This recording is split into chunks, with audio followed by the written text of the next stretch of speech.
Oh, shit. It's unintentional.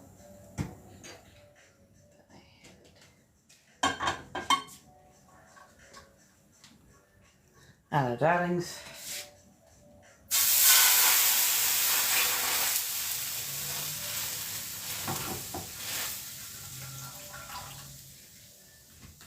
Hello, hello. Oh.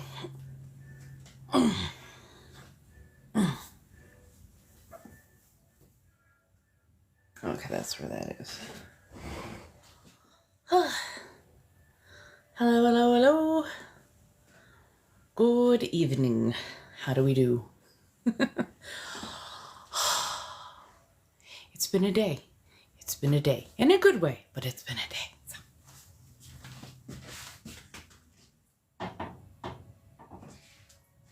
Get my coffee heated up. So I had an interview today. It was a very short one. Not like super uber short, but like it was a very short one, but that's the style of it. But honestly, it kind of boosted the confidence a bit. And yeah, I definitely need to apply to places that are something more that I want. Cause yeah. And so much stuff going on. Okay, so I have a move date. I am doing my best to be as optimistic about it as humanly possible. So moving forward. Okay. Let's see if I can do this and not injure myself.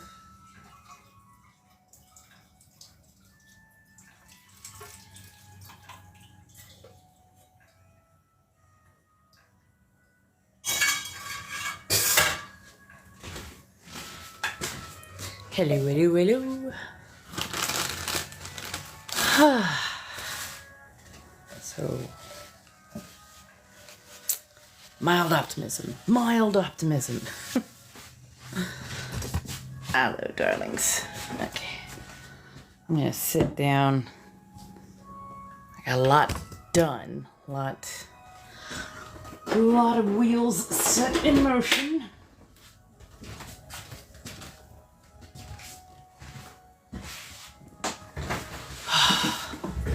So now I know a bit more what's going on and whatnot. And I need to change this music. What in the dwarves? I can't cross the outback.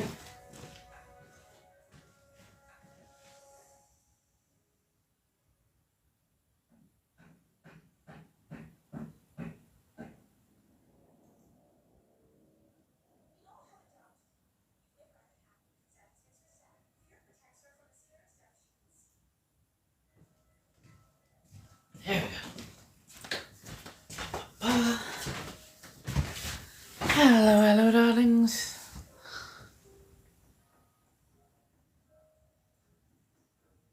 Right. I just needed that little bit of a boost. Oh, no, we're just sipping on coffee. I had a grilled cheese a little bit earlier. Stumbled on the most wonderful idea. I did a Monterey Jack. Hey! Did a Monterey Jack with some of the cranberry goat cheese. And then grilled that up. So good.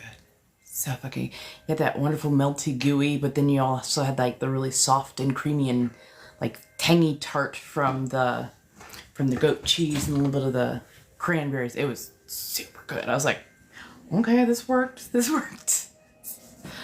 Oh, I'm doing okay. Tired.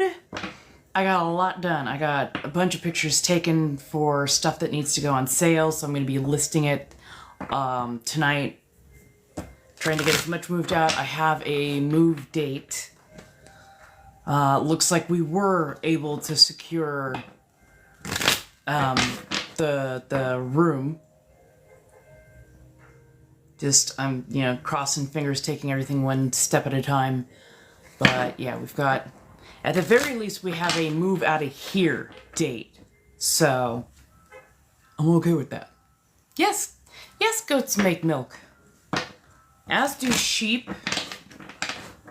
Well, I mean, pretty much any mammal, but like, yeah, like, the ones that produce in excess, I should say, or the ones that they've at least experimented with, making into other things. Hey, how's everybody doing? I have my cards tonight, so if anybody needs tarot card reading, by all means, feel free to ask. We can do that. But yeah. Oh yeah, goat's cheese. Chèvre is fantastic. Absolutely adore it. It's very, it's creamy when warm. It's kind of tangy, almost like yogurt. It has a really lovely flavor to it. And it works well with other cheeses. What the fuck? Oh. I put that inside of something. Of course that's not going to work. Okay, pardon as I get y'all up a little bit further. There we go. So yeah, no corset per se tonight. I'm going to be taking... Nah, just more sanguine. So, I'm going to be taking a mental health day tomorrow just so I can get some paperwork put together and hammered out and make sure that I've got stuff, you know, posted for sale, see how much I can get moved before all that. I will be back on Thursday, right? Fair. I mean, fair. I was like, oh, shit, I forgot to... But of course, you know, I will do, you know, when I'm doing cards. There's never a problem with that. Never discuss doctrine with Protestants.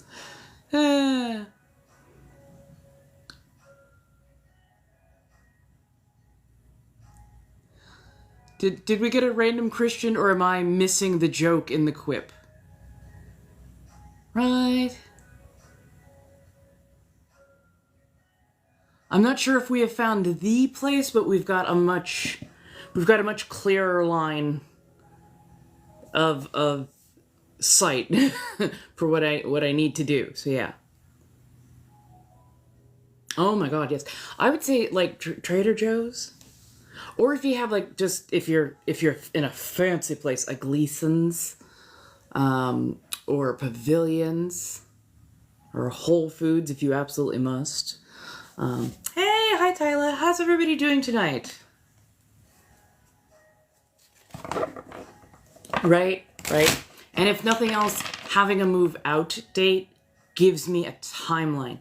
When I have a timeline to kind of adhere to, especially if I didn't set it for myself, it's a lot easier. I don't know why, but if somebody else sets my timeline for me, I have to stick to it.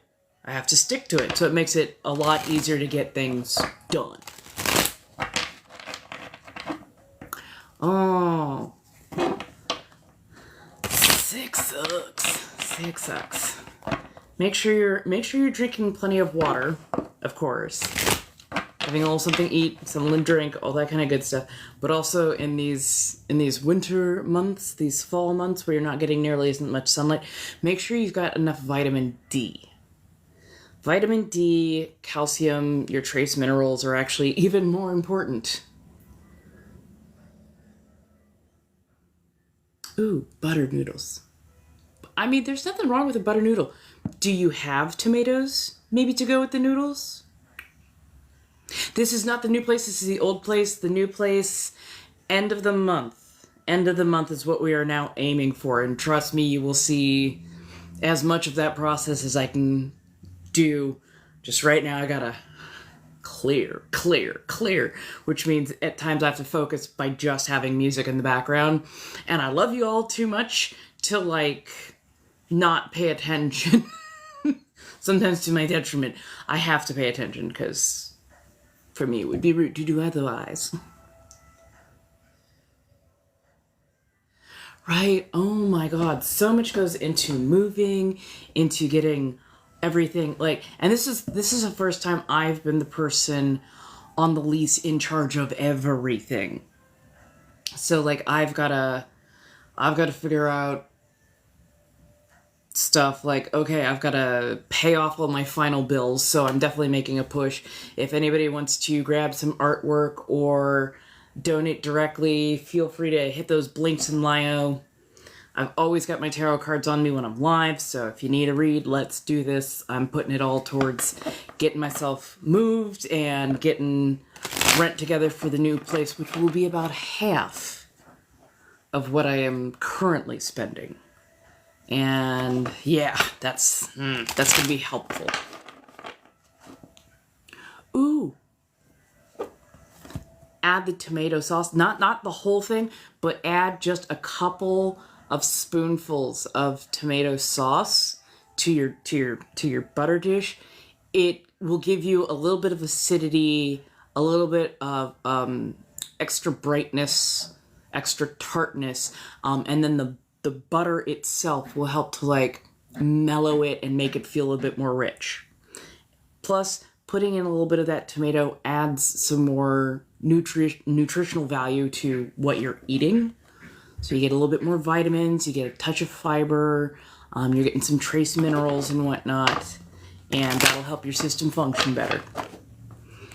Things that I have to keep telling myself, because I tell you right now, butter and rice cakes, tastes fantastic. Love the texture. Zero major nutritional value. It's got carbs. That's about it. You know, it's missing some of the other stuff.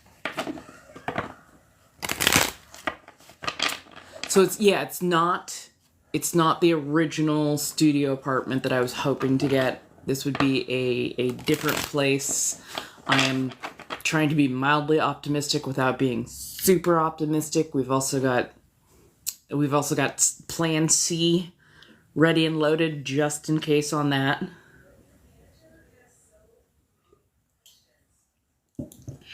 But yeah. Ooh, chicken Caesar salad. Fuck yeah. That stuff is good.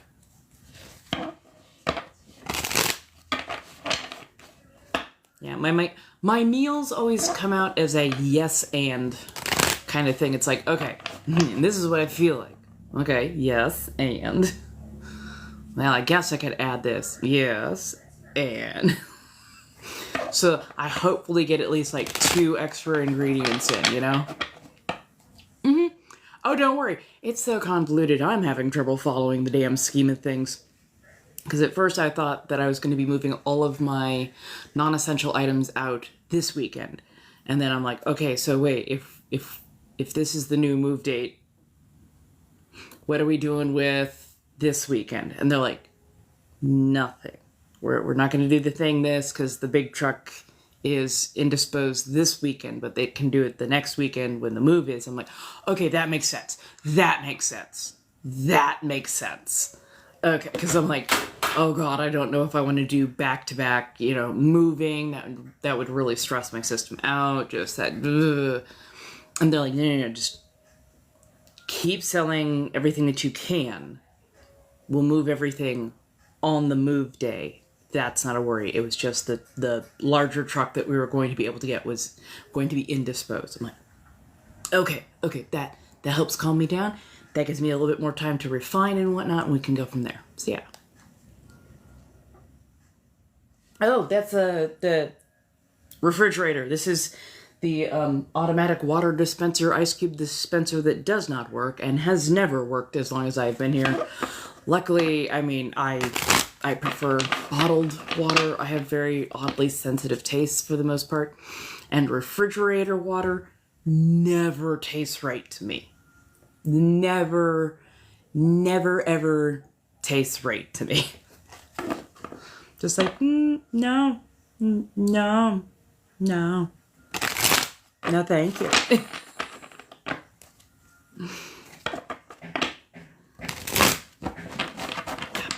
So yeah, I've got to go through and I've got he was really nice. He's like, okay, do we need to get you any more boxes for moving? that kind of stuff, getting everything packaged up. And I'm like, yeah, if I got about this many more of this size box, I should be able to wrap up everything. I think a good portion of this stuff, if I don't get it moved along by the end move date, I'm probably going to end up donating to a local thrift store that I really trust and love. So, yeah. Right? Fridge water, it's not even that it tastes like more chlorinated, but it always tastes kind of like it's been run through a freezer cycle. It tastes a little off, little stale. Yeah, just it doesn't taste right at all. And like even the ice cubes don't quite taste right. And I'm just like, yeah, I'll make my own ice cubes. I'm okay with that.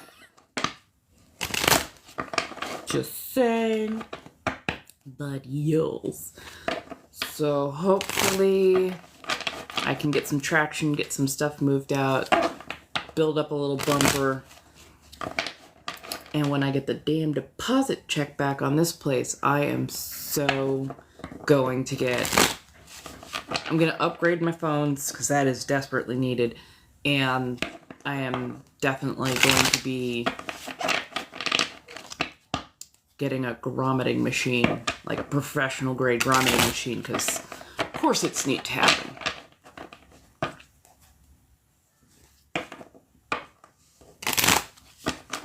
Fair enough. Yeah, no, I can't seem to drink water unless it's a very particular, like, very cold temperature. Just, I know that, like, some machines, you run the water line and everything, but it still has to sit in there doing its thing. I wonder if there's, like, if you're, like, supposed to clean it every, like, 6 months to a year or something to that effect. I wonder if that's what's going on, is people don't know to clean it. Like, neither do I, but sudden hypothesis. But yeah, like, what if people just don't know to clean it, and because people aren't cleaning it, that's why it's got that weird, funky, stale taste, so... Like, I figured that they had internal filters, but maybe the internal filter needs to be changed out or cleaned out every now and again. Which, I mean, would make a certain amount of sense.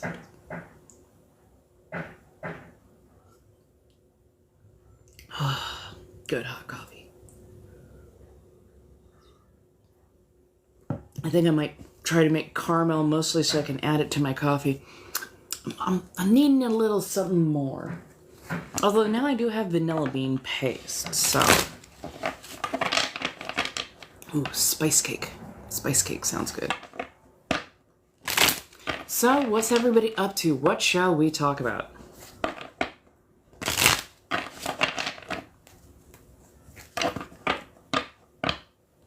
Okay. Yes, I have had a bottle of water today. I'm going to go out and pick up more bottled water tomorrow. I only grabbed a couple of small ones because I was busy running other errands, but, well, I say small, but, So I drank one of those today. I've had a decent amount of coffee. I drank some vitamin C tea.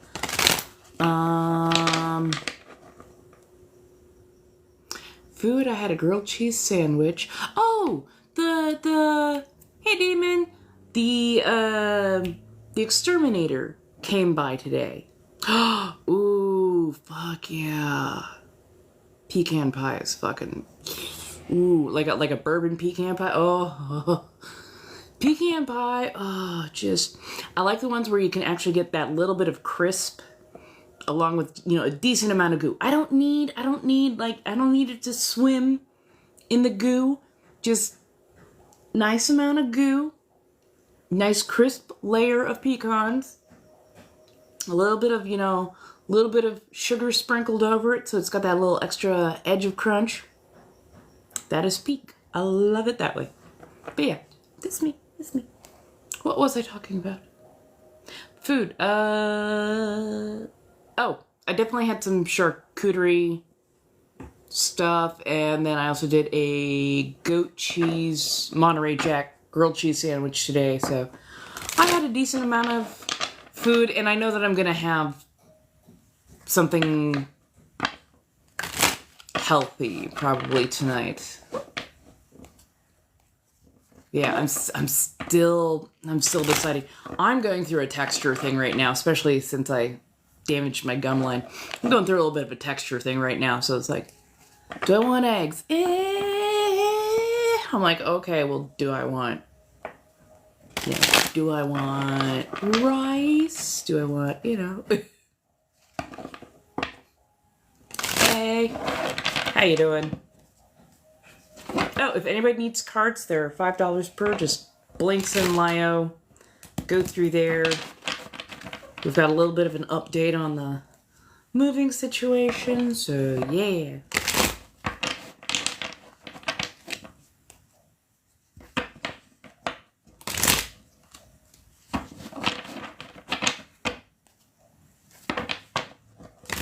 Hey, buddy.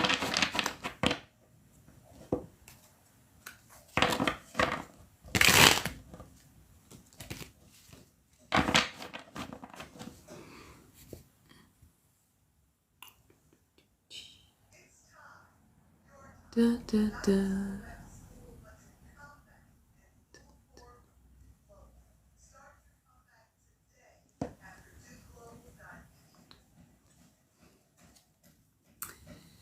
Yes, they did. Somebody was finally able to get a hold of them, and so we're gonna cautiously proceed forward from there. So we shall see how that goes.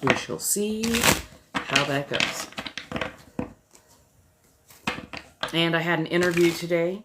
It gave me a little bit more confidence. I definitely want to pursue other career choices. But it was, nice getting back into that rhythm of doing an interview and whatnot. So now I need to put in for some other places that I have even higher expectations for. So, yeah. Really? Good God. Rebounded from the bottom and hit me in the eye. Oh, yeah. Hello. Anything important on the astrology witchcraft calendar? I know Pluto's coming out swinging right now. Apparently a billionaire CEO, or was it CEO or like president of the dude who runs Mango, which apparently is a fast fashion in Spain, 500 feet off a cliff.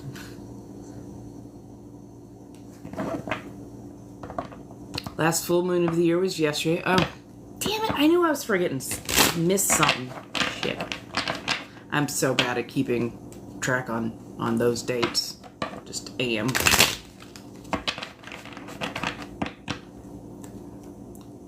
Oh, I'll probably have to get all my witchcraft stuff in order, all of my craft stuff in order. So much to do.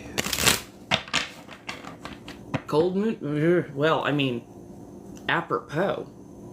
Definitely apropos.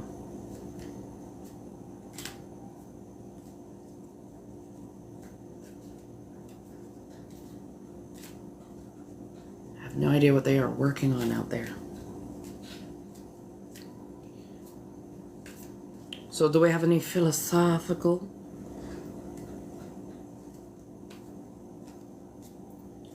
Right. I'm just like, huh. Interesting. So far a house fire, a cliff, a submarine. That and Mangione is getting hit with charges, which I find absolutely wild. Absolutely frickin' wild.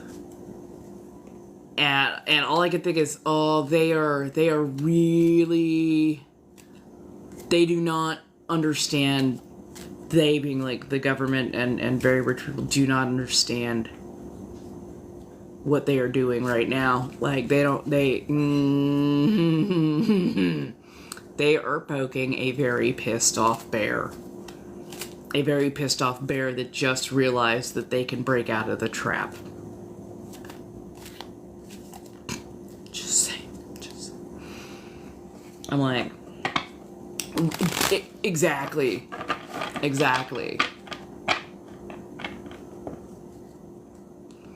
Elon Musk wore his child as a human shield head cover.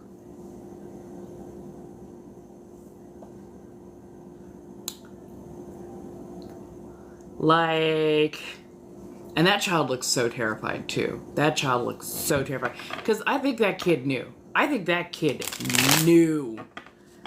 Because Daddy Dearest don't ever pay no attention to his kids other than to disown them when they have a mind of their own and their own personality. Like, I'm just saying. Honestly, something's not right with his health, if you ask me. There's a weird vibe when he's standing around. Just something not quite right with him.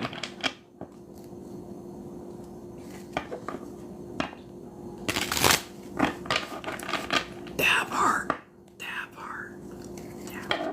Like, I'm just saying. Between that and Brianna Boston. That and Brianna Boston. Like, they showed us that they can activate and do things with quickness the moment they think they're big money puppet masters. That hand is all the way up to the shoulder with most of them. You know, the moment something big happens with Mr. Money, oh, they can jump in, they can get everything done. Oh, thank you, Afro. I appreciate that. They can jump in, they can get everything done. When we need something. Oh no. Oh no. Like, and we're all seeing this. Like, we are all seeing this. And the way the mainstream media is simping. Like we can't see bold in the face what they are doing. It's like, what? Right. And it's not even, they don't even go, oh, thoughts and prayers. They're like, yeah, thoughts and prayers, thoughts and I wonder how we can capitalize off of thoughts and prayers. Like, are you fucking kidding me?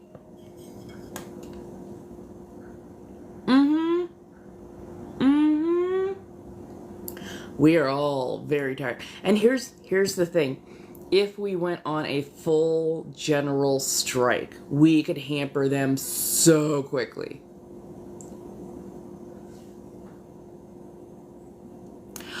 I think it's hubris. I think they are reaching peak hubris. Oh yeah. Oh gosh, yes. Always. I think they are reaching peak hubris, and when that happens, you get real careless. You get careless because you think you're immortal, that, anything that needs to be fixed, your money will fix it. I think it's just the hubris is really coming forward, and they're getting super sloppy, and half the time they're costing themselves their lives. It's not that we're not doing it. They're like falling off of cliffs and taking deep dives in soda cans to see where poor people lost their lives. Like, just...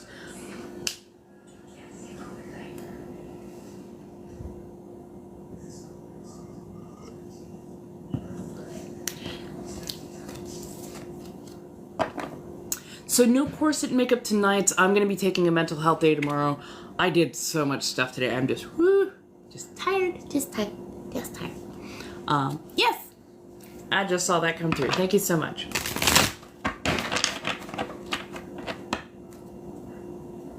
I've done so much that I am quite tired, but I got a lot done today. Now, I will be back on Thursday. We can do tarot cards again that day as well, and I will probably be much more in the mood to put on a corset, do up the hair and the makeup and the everything. I just gotta get a lot of stuff handled, a lot of stuff scrambled.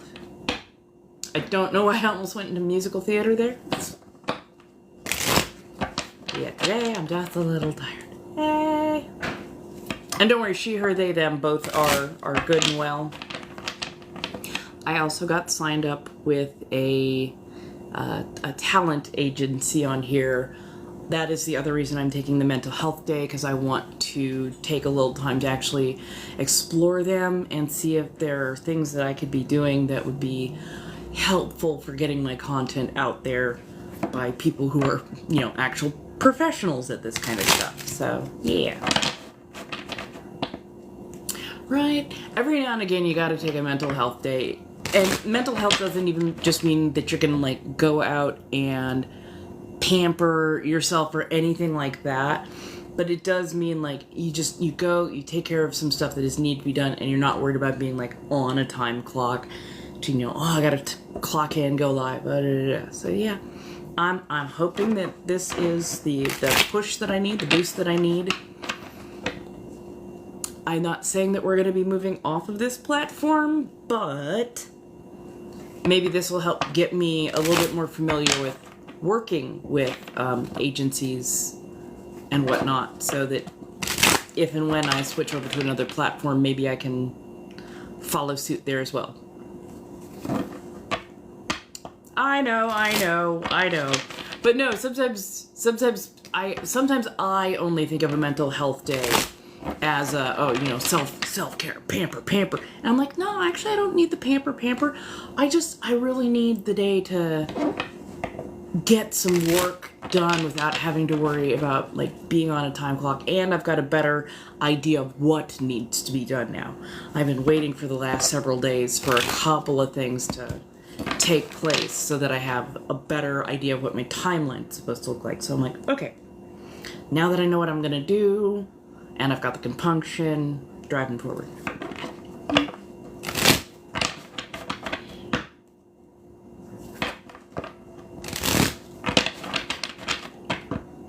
Actually, maybe I can, I put myself down as a personality. But I'm like, I'm a personality, I'm a persona, but I should definitely come up with, like, topics. I need to be able to, like, pick and choose.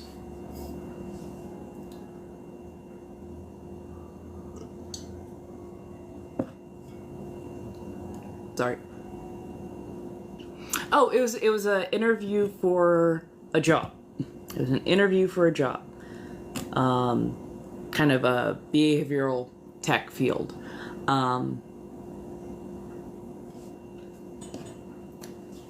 It was good. It was helpful. But yeah, I definitely want to push towards stuff that's even more so in my line of what I want to do. So we should read.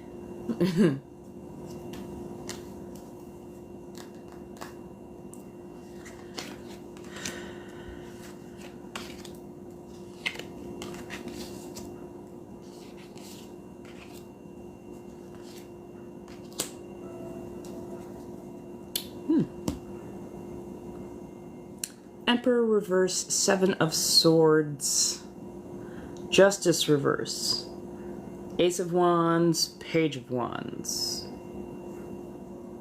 This feels a little bit like a legal matter. Not the highest of courts, though. Emperor reverse. Emperor usually, like, sets laws, standards, regulations, boundaries, that kind of stuff. But in reverse, Either the boundary lines feel like overly strict, like there's so many rules, so many caveats, so many things that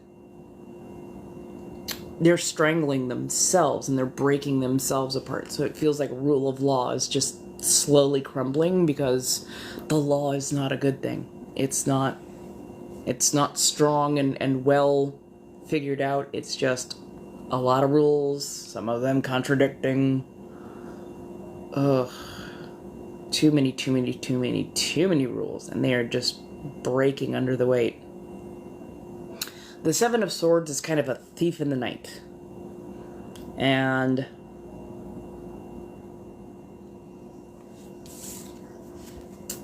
it is usually seen as somebody coming and collecting something that does not belong to them.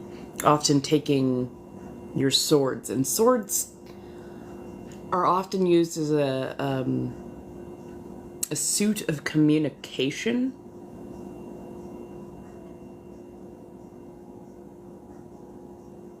This feels much more reputation driven. So it's almost like they're disarming your reputation, disarming your expertise, the things that you put stock in and that other people come to you for. Feels like somebody's just, chipping away.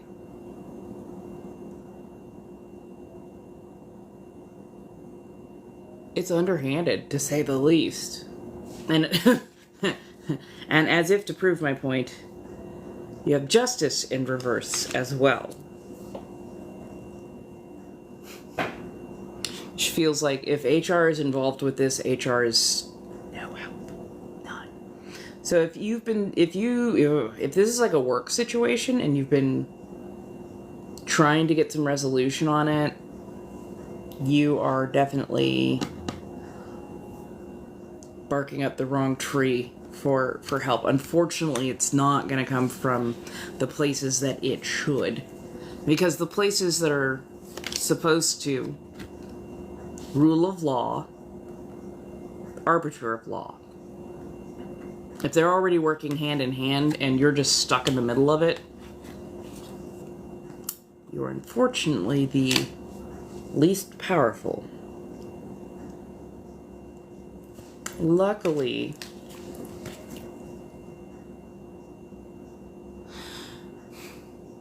it's going to take a while, but look at moving forward, moving past, moving to other things. Oh. Yeah, I was going to say, any which way it goes, look towards the future. Do not look at the past, because it's going to be ugly. It's not going to work in your favor per se.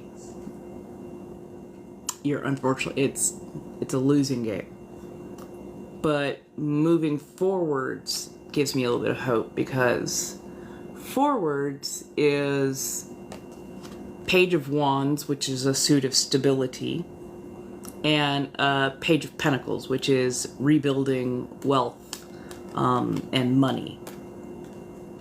On both fronts, I know they look a little bit somber, a little bit harsh, but that's because both of them are very focused, concentrated. They're serious because they have a job to do and they do it well, which means they put a lot of foresight and effort into it. But the Page of Wands is going to help get you into new places, I always want to say new stabilities, new foundations. I think it leans more towards community rather than specifically housing kind of things. But yeah, like Page of Wands is going to get you introduced to a different community, a new set of people. If you need to do a cord cutting ceremony to move away from those things that are not nearly as healthy or good for you. The Page of Pentacles is going to introduce you to people who will show you new ways to rebuild internal wealth first. and the external wealth will come with. But yeah, it's going to be rough, it's going to be rocky, but you're going to meet new people who are going to help you reestablish who you are and help you rebuild who you are. And whoever this emperor is, just fuck him. Yeah. Ugh. I'm sorry you're going through this rough spot. There is a way forward, but yeah, it's not gonna be an easy road.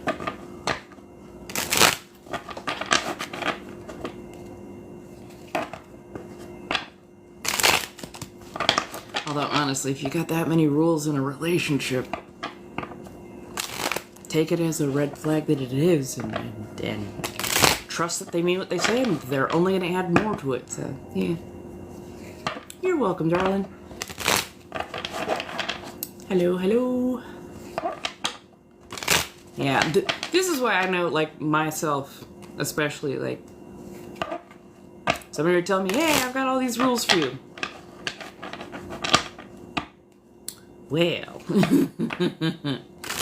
Hello, hello. Oh, hey, how you doing? I appreciate the gifting. Also, I really do appreciate the likes, the loves, the shares. It does help put me on the FYP. Thank you.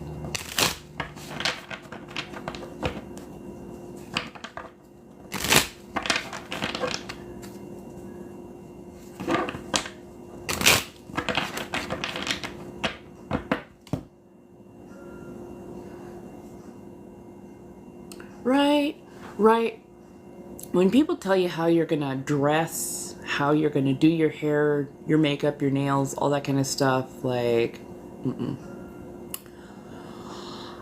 I've seen a little bit about the plasmoids thing going around. It's something akin to ball lightning. It is.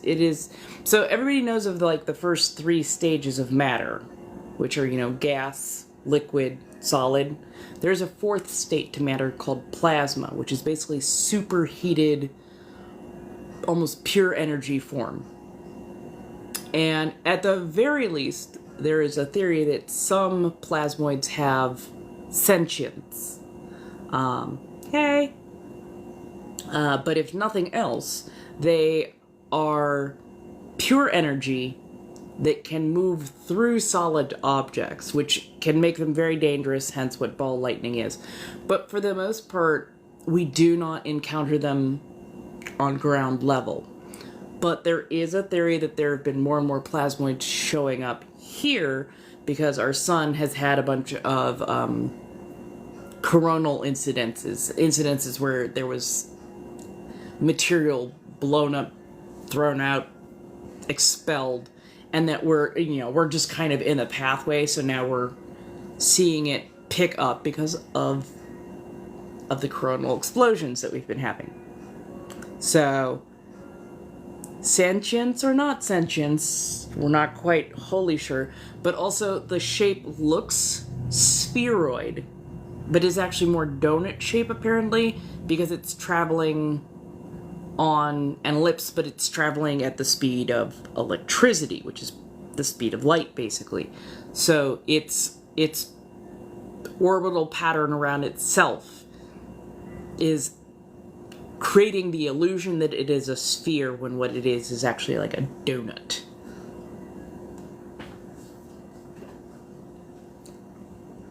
That's what I got so far. Yeah, so because it looks more like a donut in reality, it means actual imaging or touching it is far more difficult because it doesn't actually sit and maintain in one place. That is just the visual effect, because we are not able to slow down the movement pattern enough to see which orbit it's actually taking. So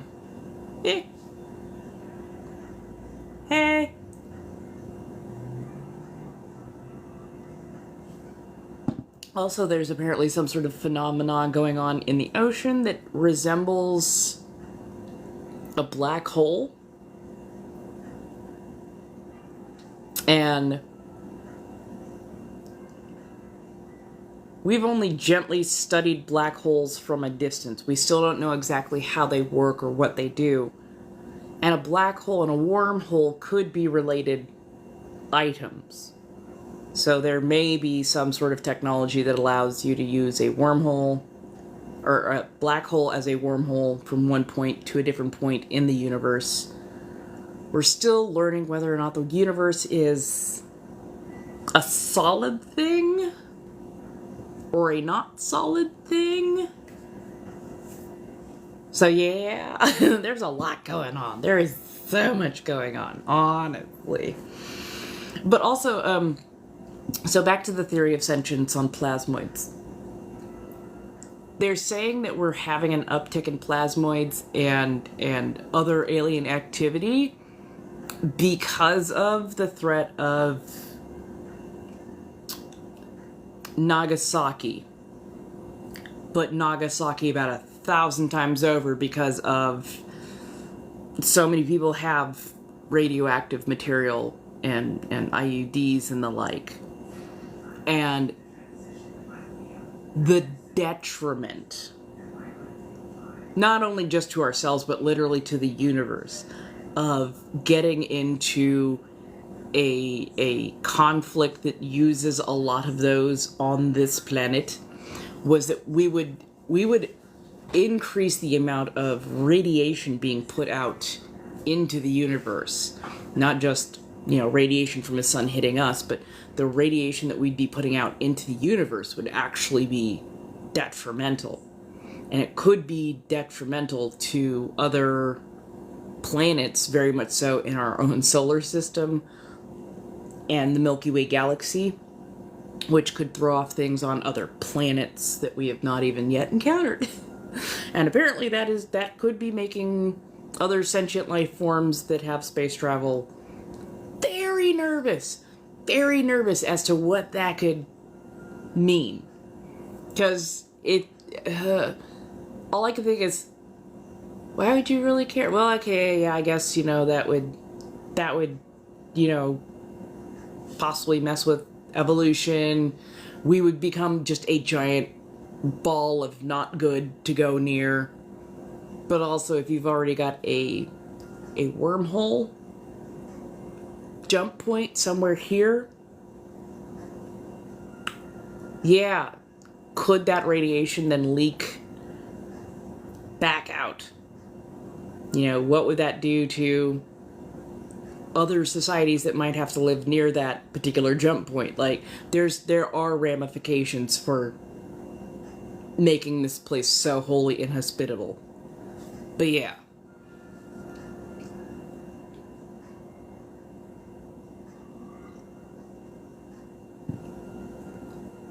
Oh, really? What'd you come up with? I would love to know. I'm still at the level of, are they paying our rent? Are they here to take over? Are they here to take over? Because honestly, at this point, all we would need is a 4-day workday, 4-day workday, 4 or 5 hours a day, universal basic income and healthcare. Like, just treat us halfway right. Treat us halfway right. We'll do it.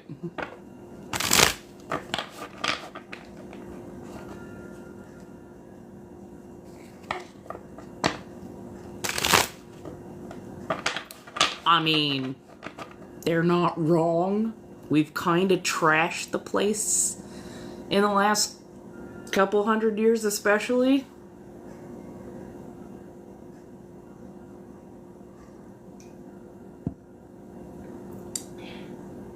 I'm guessing they're kind of like the frogs in the swamp. They're there, and you're like, they're there, but you don't worry about them too much. But when something goes sideways and they show up in different kinds of numbers, you're like, oh, something's off. Something's off.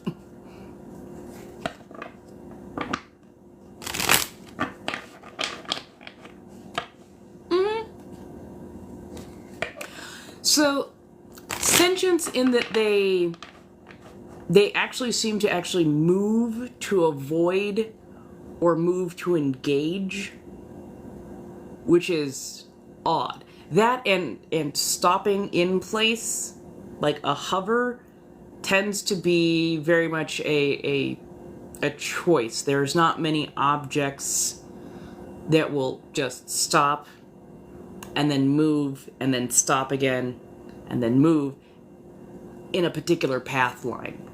So I'm not saying that they're, oh my goodness, they're so much smarter than us, they're the overseers. No, it's much more the, they might be showing up. They might be showing up for a reason.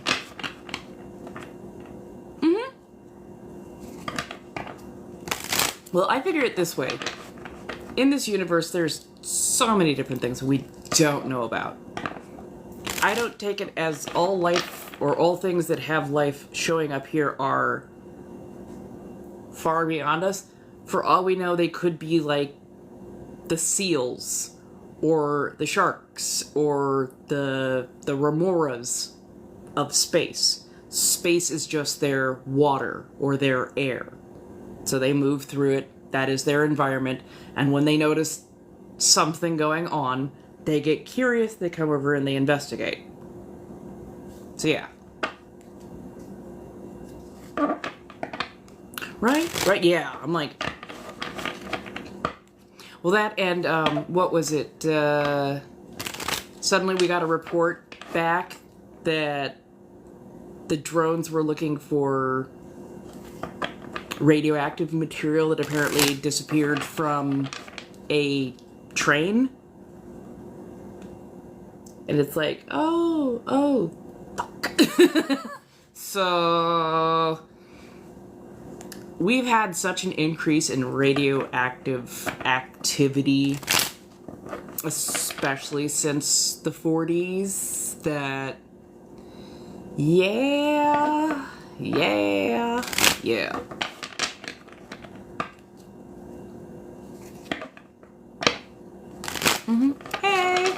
Hey, how you doing? Well, I mean, think, several hundred years ago, and I'm talking like 500-600 years ago, we had meadows and pastures and forests that were well-groomed, well taken care of, a thriving, innumerable amount of like tribes and whatnot living here, trading, exploring, interacting. And then the Europeans, not all Europeans, but certain Europeans showed up and devastated this place and really, really changed, not for the better, the environment. So, and the people. And here's the thing with myth, legend, lore, folktale, and the like. It all comes from something. They all come from something. So to me, to think of, like, say, trolls and fae and certain other beings as strictly just being, oh, they're just, a story that was made up, a myth, a fairy tale. I'm like, yeah, but where did it come from? What spurred that tale? Especially for it to be repeated and repeated and repeated and passed along. And sometimes there's more than one tale of the same variety, even though they are thousands of miles apart, hundreds of miles apart, basically lifetimes away from each other, but almost the exact same story told again and again and again. That looks like you're interacting with a particular type of, being on a repeat basis, and that there is a much larger domain, because things like dragons show up everywhere. Things like giants show up everywhere. Vampires of varying degrees and variety show up across the world. So, maybe, just maybe, there's a little bit more truth to it, but the story has been going on for so long that we don't have the actual basis, especially if they decided not to continue interacting with us, which I wouldn't blame them. Because how many stories do we have of and the Fae decided to cross the oceans and go back home, and then they went off and they just gone for, and all we have left are the stories rather than having the actual creature and or being to interact with. Hey, sorry, that was an odd ramble.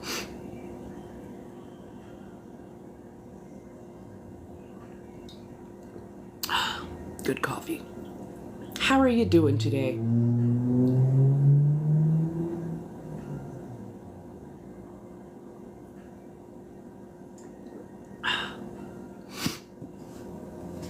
How's everybody doing? I feel you. I feel you well on that. Tired. Tired of being inspired. I'm so tired.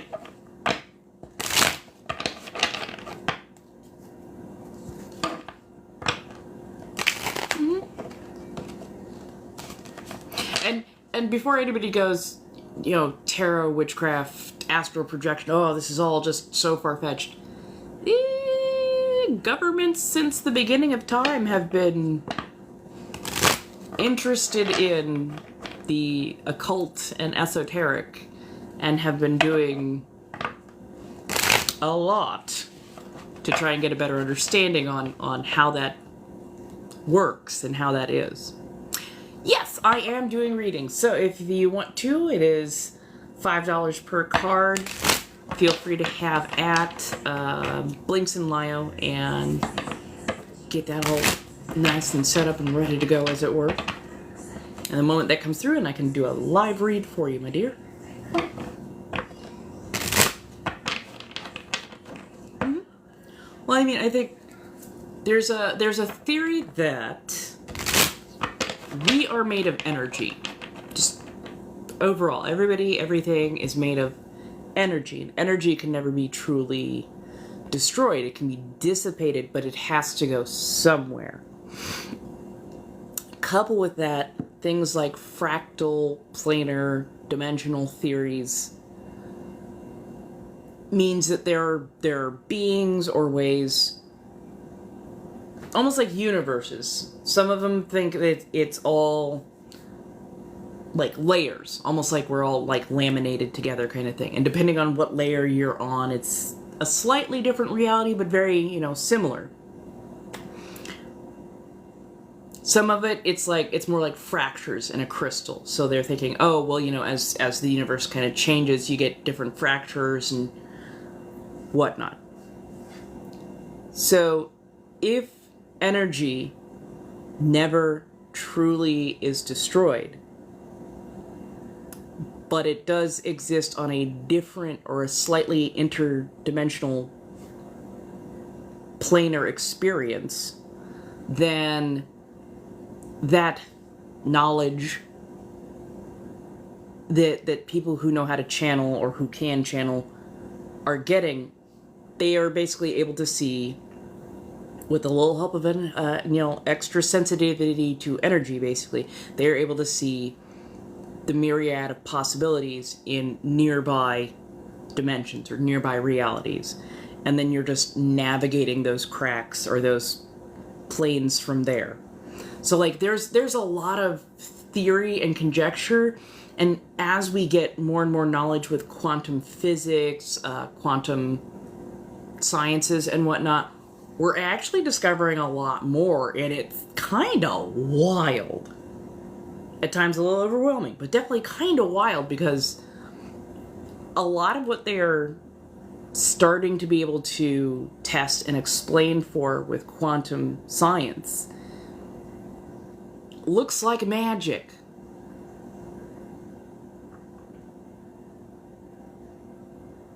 And as I've always said, magic is just science unexplained And unexplained science is always going to look like magic. So yeah. Well, and I mean, even within atoms, I don't think we've even gotten down to the base level of that, because even within atoms, you have electrons, you have neutrons, protons, electrons, but then you also have quarks. You have subatomic particles. So, like, yeah, like the more we learn, the more we deconstruct. Ooh, so much fun.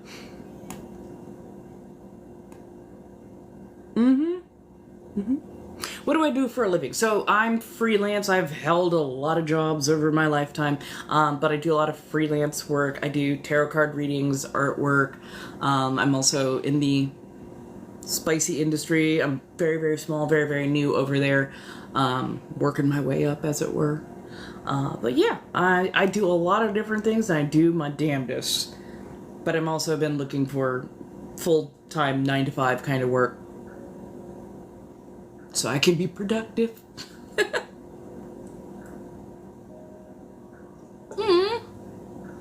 Thank you, Maka. I'm sorry that you're feeling down. Is the little one just running you ragged?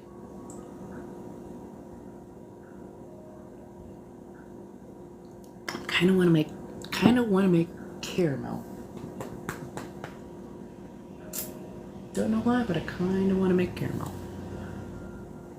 Actually, do I have all the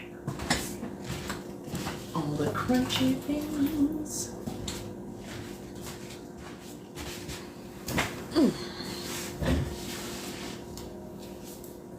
All the leaves are brown and the skies are gray. I've been for a walk on a winter's day. I'd be safe and warm if I wasn't late. Sorry, I'm looking for the... I swear they had a caramel recipe in here. Oh, there it is.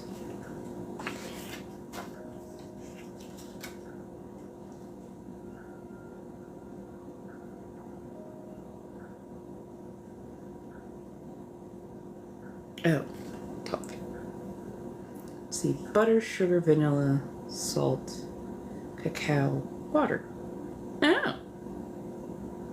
Oh. Well, I might do a toffee then.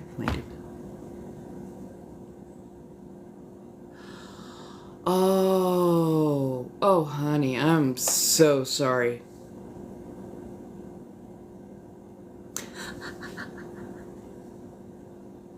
I swear I don't sing. I don't sing. I warble. I did, I was in choir for a while growing up. But also just, it's, it's the ADHD. Yeah, I could sing. I could sing a little bit. I don't know why that makes me blushy.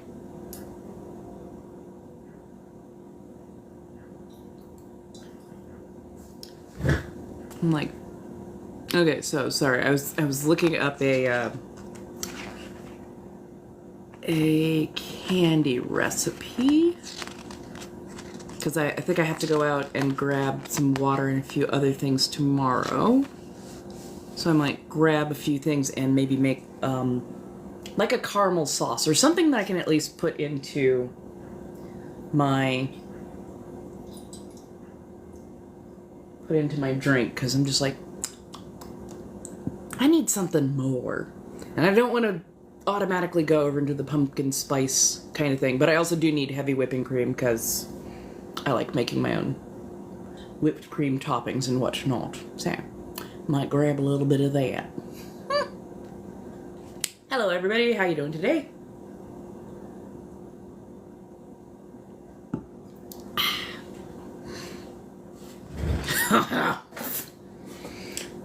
So, my friends and I are quite happy not being, like...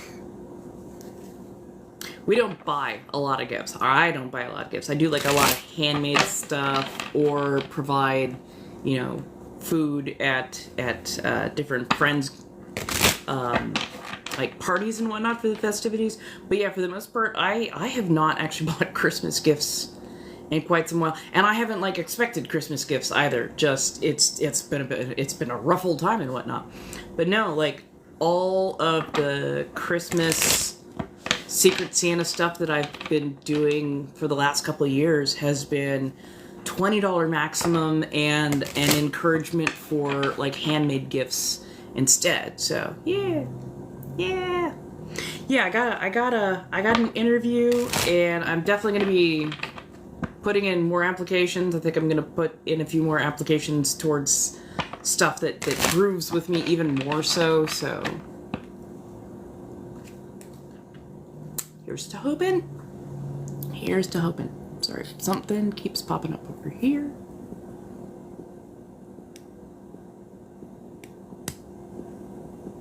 There we go. Hello, hello.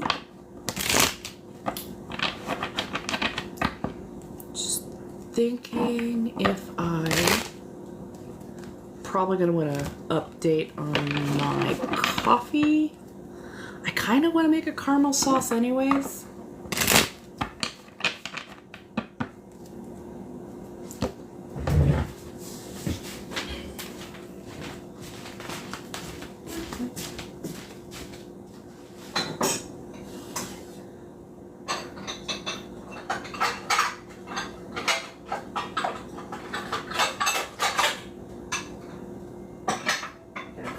Not really needed to use this pan in a long while, but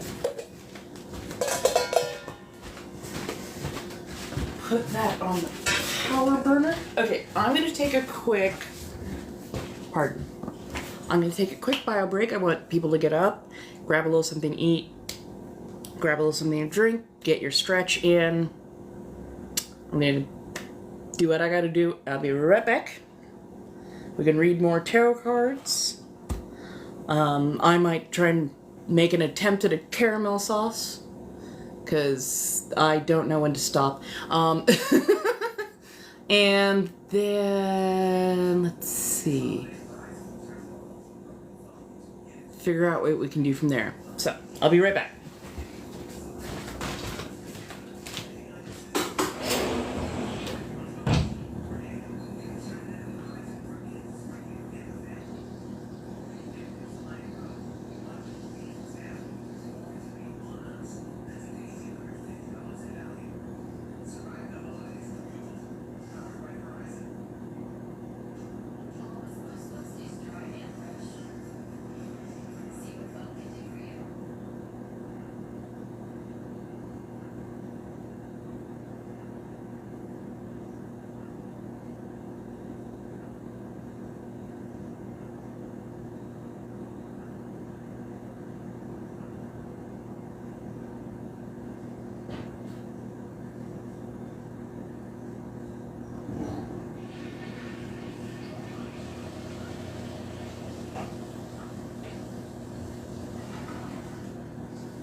Hello.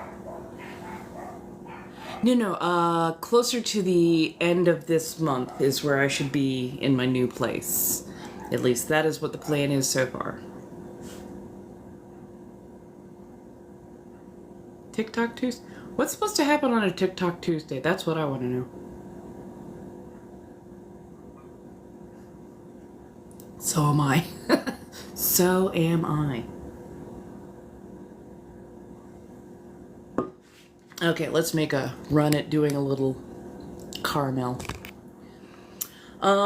We've got a line on a new place, and I got my fingers crossed that it's gonna actually come through. We've also got like plan C loaded on the back burner just in case. So definitely, you know, making a go at that.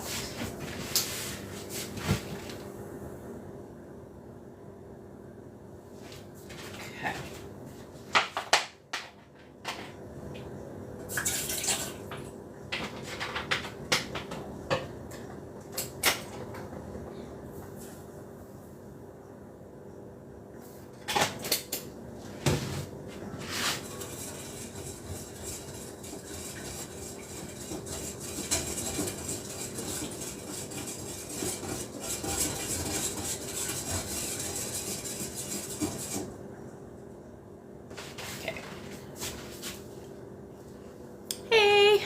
How's everybody doing? So much to do, so much to get put together. By Monday I will know if I have a new place. The day for moving out of here is the end of the month, or just about the end of the month, so like the 28th. Hoping that the landlords will just be really, really polite on my way out and just hand me my damn deposit check back, because this place is going to be fucking sparkly. It's going to be so clean. I'm also going to have it well documented as to all of the things going on and whatnot. Then, yeah. At least now that I know more likely than where I'm going to go, it also helps with my job search, because that way I know where my job should be versus going, I'm going to be here, and then, you know, having to move like way over here, like, fuck. Because nothing is worse than getting like a new job and then being an hour and a half drive from it. Never done that before. Never done that before. Okay.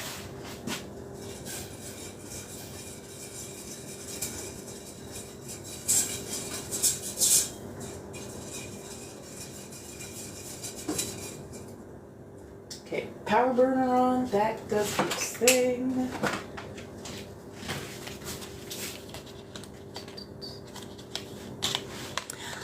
Well, I ended up getting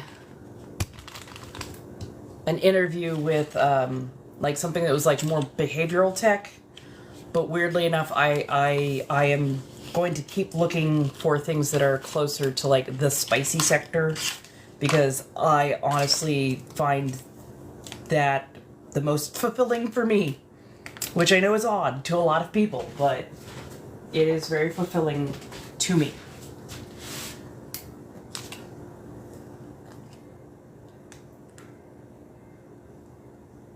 Of course, I say spicy sector, and people think very particular stuff, and it's like, yeah, no, I'm a little odd, I'm a little different. You gotta actually ask questions.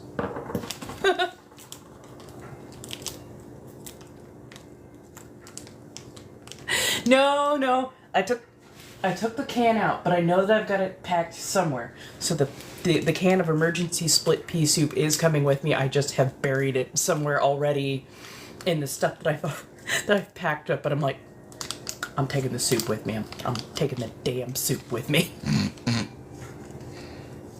Okay. Fresh vanilla bean.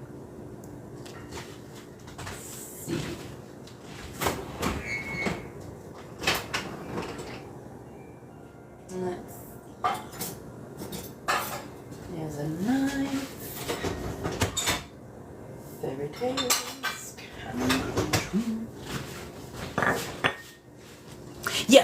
Yes, I do. I'm just not wearing one today because today was all day. Got a lot of stuff done, but I'm very, very tired, and I'm just like, not feeling it right now. Oh, come on. I thought this was gonna... But once I get settled into the new place, corsets will definitely be coming back out. And one of the very few purchases that I am planning on making once I get my deposit check back is investing in a professional grade barometer. So corsets will be coming back, and I will be working on making new ones that are actually for sale as well.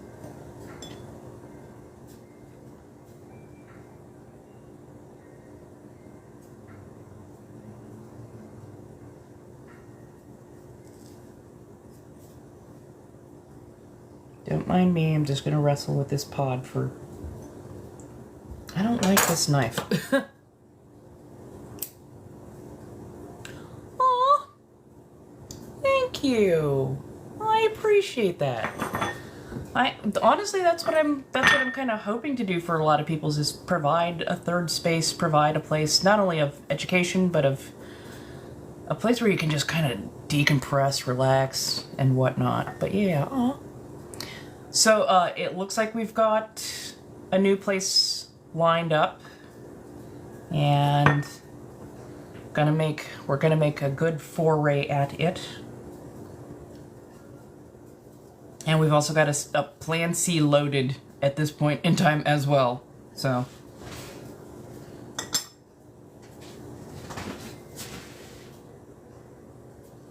okay, there we go. So we're doing a little bit of vanilla.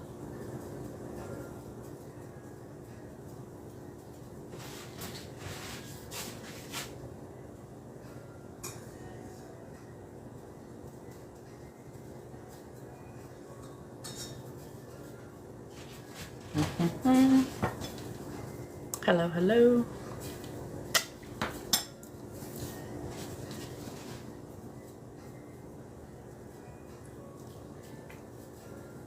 That's not what I thought that was going to taste like. That is not what I thought that was going to taste like. Oh, that's wild. Not in a bad way. Like this, that's just okay. I don't know what I thought that was gonna taste like.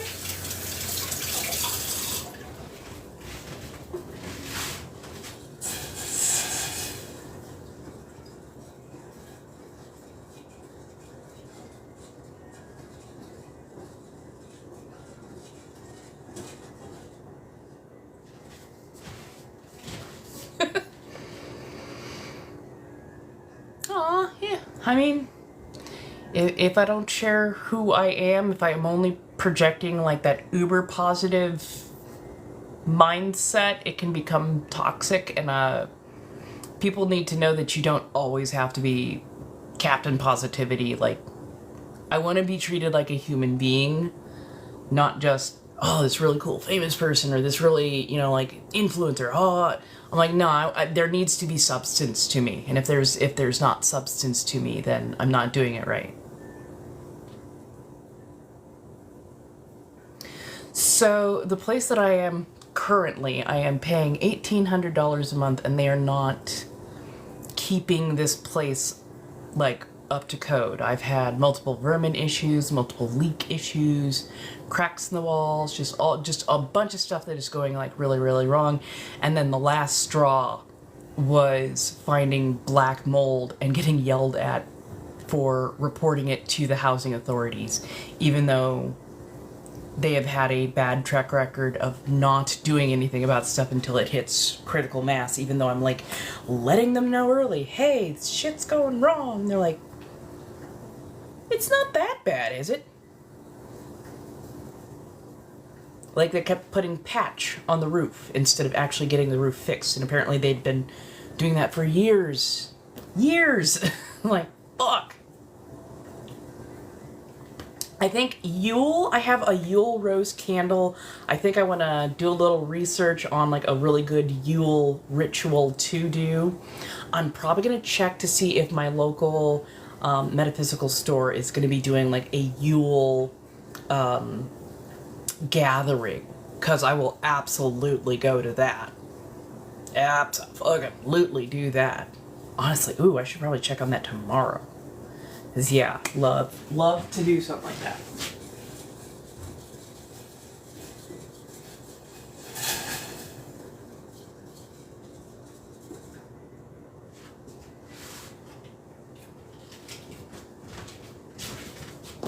But yes, let's see, solstice. I haven't done anything for solstice in a good long while. Head twitch, so I don't tend to lend myself to other witches or covens very readily, and a lot of times at solstice you need a group. But again, I will check with my local metaphysical store and see if they're doing anything like that, and I will show up to that. I will definitely show up to that. I think also once I get moved, I really want to up my exploration of self as it comes to being a witch, because I have not been able to, I haven't felt comfortable doing that until like much more recently. It's just usually because there was always so many people around me and they had very, very particular ideals. So I'm like, we're gonna keep this to myself because I don't feel like dealing with bullshit. So goes through.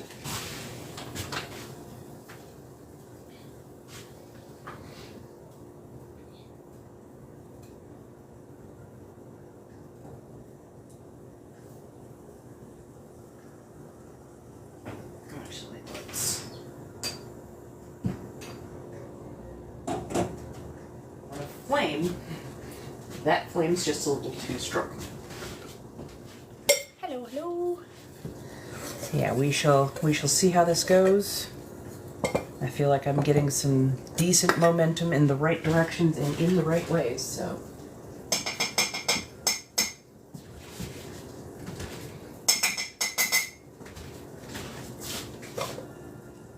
Yes, I'm a witch. Yes, I am a witch.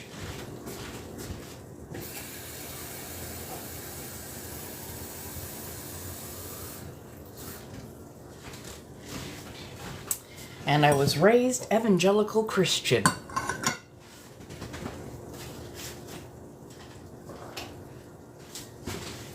I was raised evangelical Christian for about the first roughly 20 years of my life. Never felt a good connection with it. Saw way too much hypocrisy. Saw that a lot of the church elders weren't doing what, you know, their own book was telling them to do, and they're like, they weren't fucking doing it. So definitely stepped away from them. Walked into a metaphysical store when I was about 18, 19-ish, and it felt like a breath of fresh air. And that's how I knew, oh, I think I'm supposed to be here. So yeah, started that particular journey a little over 25 years ago, but had to keep a lot of myself incredibly private for a very, very long time. Because my parents, not great people, and the community that I was surrounded by was a little dicey, it felt at times. So I very much kept to myself on quite a few aspects of my own particular identities. Oh yeah, Deep South, you gotta be careful too. Like, Deep South is no joke.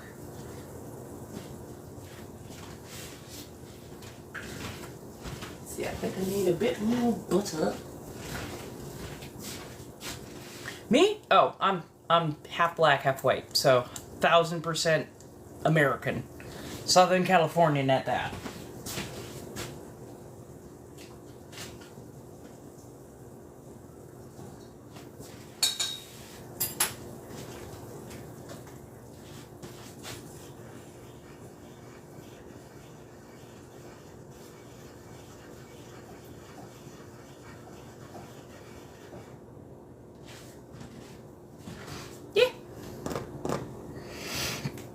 Now, sometimes you will hear me and I have something that's more akin to an English accent, and it's actually American colonial, and that's Inna2, 3, which is my vampire character.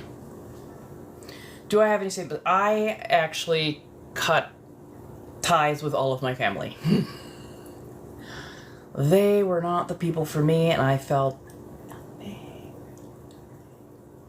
They were also very much not good people to me growing up, so kind of facilitated that, but yeah.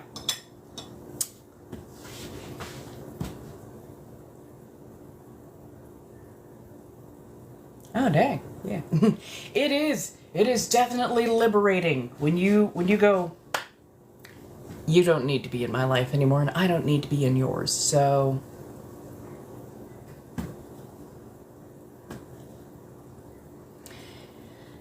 the difficult step is that first step of just telling them, hey, you know what, I'm done. I'm done with this family. I'm done with your opinions of me. I'm done with you trying to dictate anything at me. Like, I am done with the way you are treating me. I'm going to be blocking all of your numbers unless somebody passes away and you need me to do paperwork. Don't contact me. No, for the most part, they have respected it. There was like one attempt to contact me, and that was by my sibling. And it was just the, hey, we've got some updates, some news. Maybe we can, do something as a family to repair the damage. I'm like, okay, we can try. Nope, that did not work, and that resulted in cutting out even more people, so it is what it is. It is what it fucking is. And honestly, I felt nothing but relief.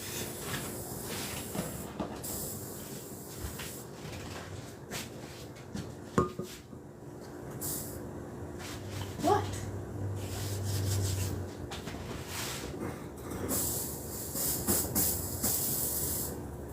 Oh, okay, so it's...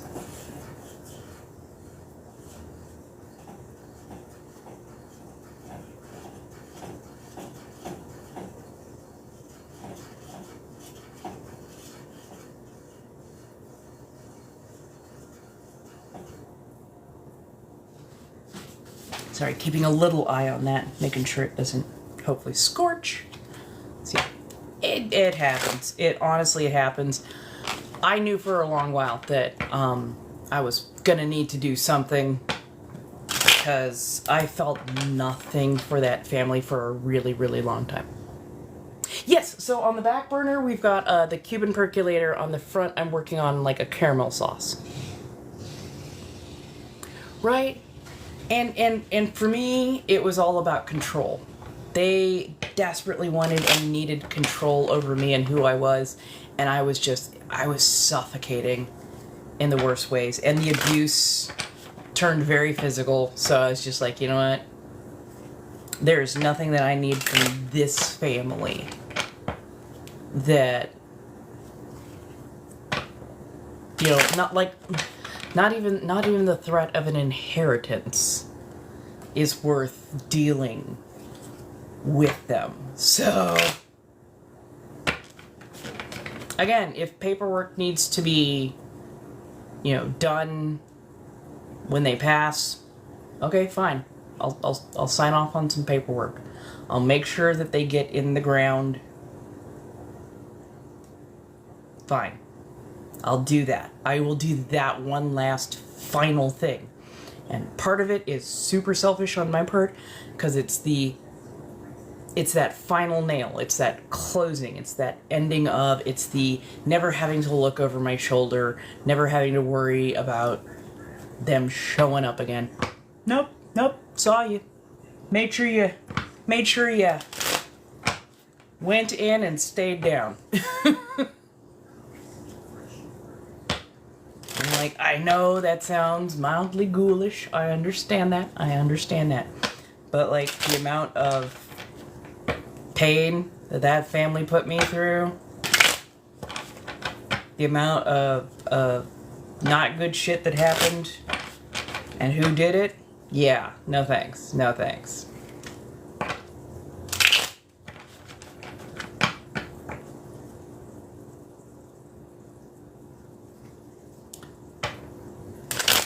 Sometimes all it takes is that one event, and you're like, and we're done. And we're done. Once that trigger gets pulled.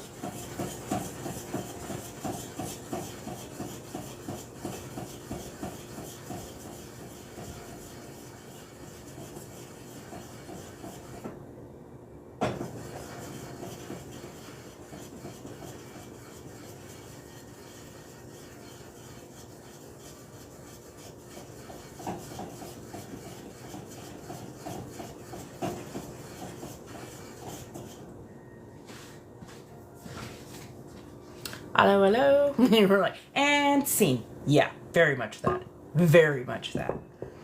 Like, honestly, one of my biggest motivators for getting a 9 to 5 is so that I can pay off any of my family that I might owe anything, just so that they can't go, well, we're keeping in contact with you because. I'm just like, that's what I owed you. Go the fuck away. Like, that's what I want to do. Because I am so done with them. I'm done with a lot of people who didn't treat me right, but like for the longest time, I didn't have quite the right mindset. And it was always the, you just have to give them a chance. You just have to give them a chance. Oh, they're family. They're family. I'm like,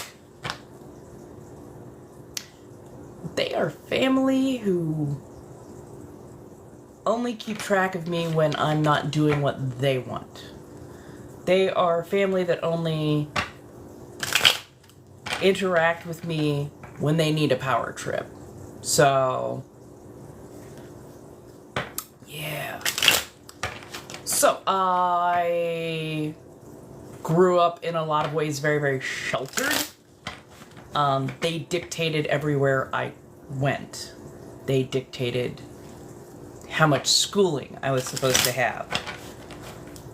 They drove me away from doing art because they did not see they didn't see the value in it. They stood in my way when I wanted to do more artistic endeavors.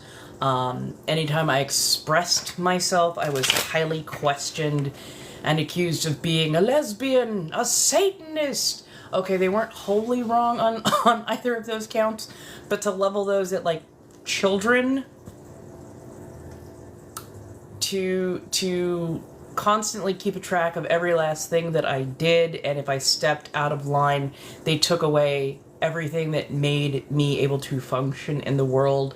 They would take my phone. They would take the vehicle that I was driving that they would never put my name on. They'd buy it for me, but they would keep their names on it.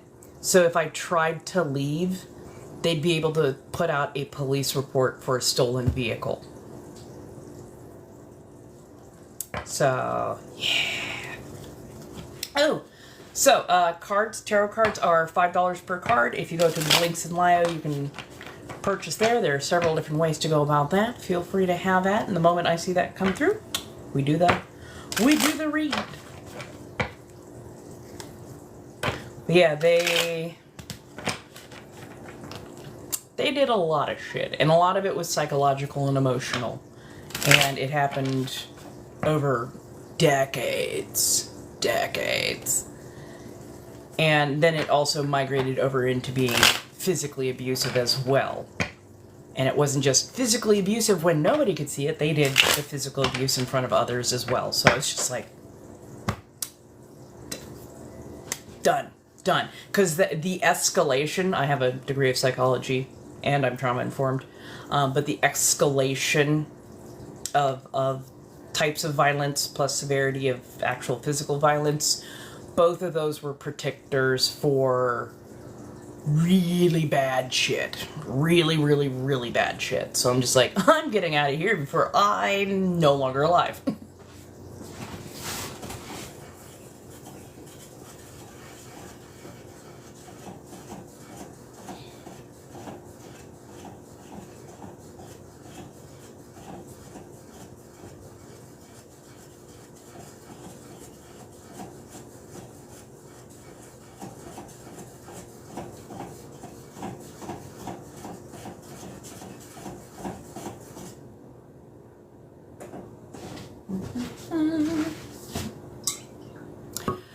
Trauma-informed. In other words, I went through a shit ton of really fucked up stuff that has given me a very particular view of trauma, and it means that I can actually spot a lot of the signs that people who didn't necessarily go through traumatic events won't see. So the way certain people will act or react to the sound of footsteps, keys, a raised voice, a fast hand movement, if you know what to look for, you can often find other people who are also abused because they react in a very, very particular way. And like a lot of us work on reducing our trigger reaction, but some things are really hard to get away from.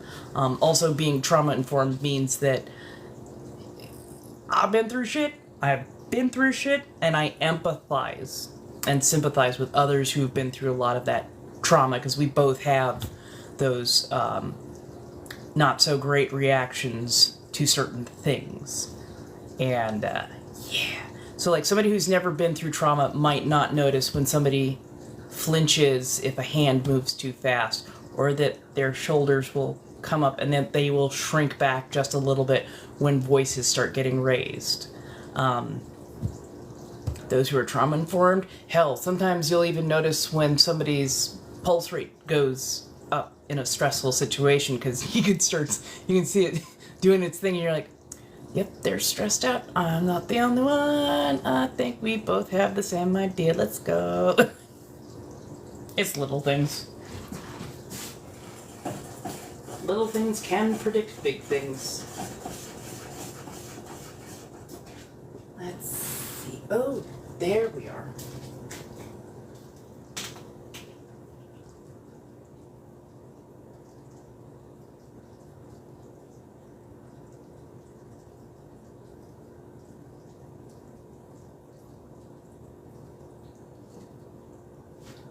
Just a little bit of Caro syrup so that hopefully I'll get crystallization.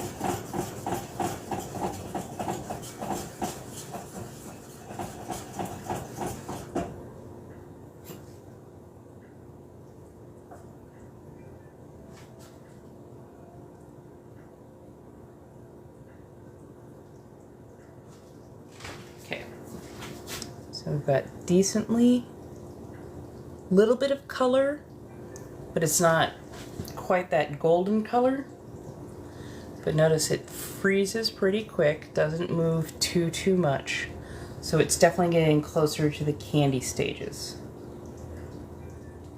Okay.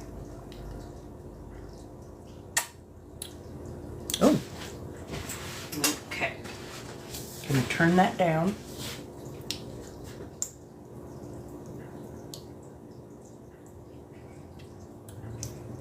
Okay, I think that's where I want it to be.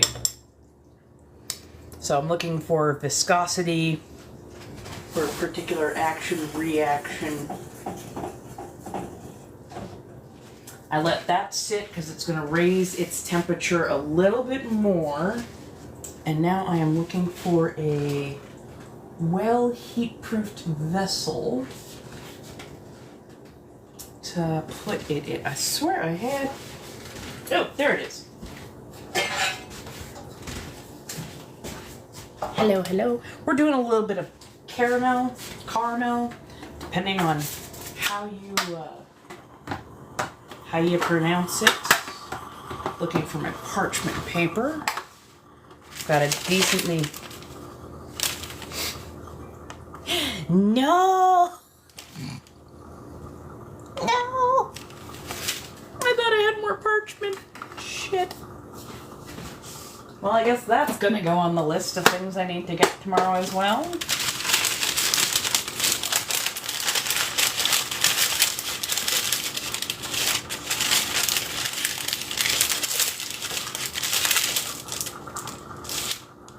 Oh, right. You're like, yeah, no. It's literally about 2 inches too short. I'm like, are you shitting me?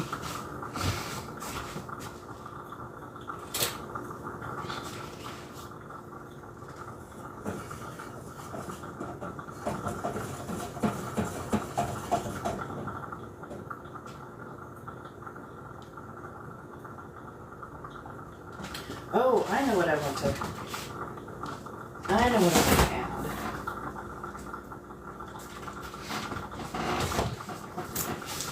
But I'm going to have to bring this up to temp. I needed this anyways. There's that.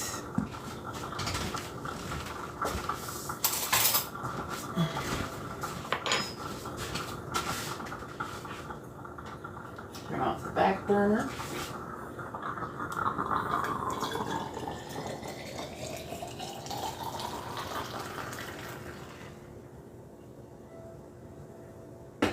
Coffee achieved.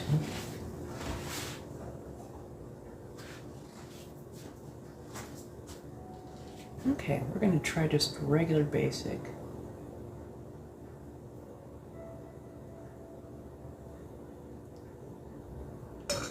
Actually, instead of parchment, since this seems to want to remain liquid, I've got a few clean ball jars.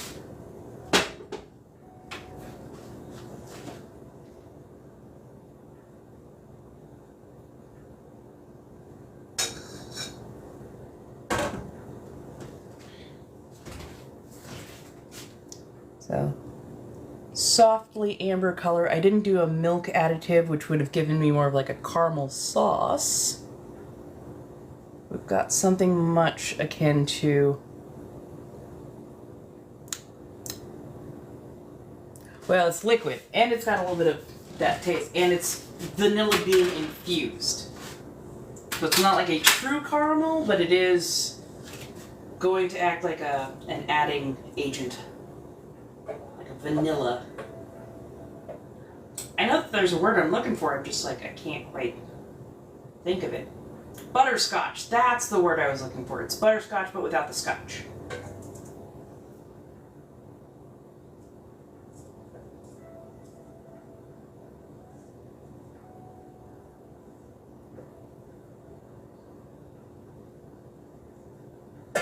Okay.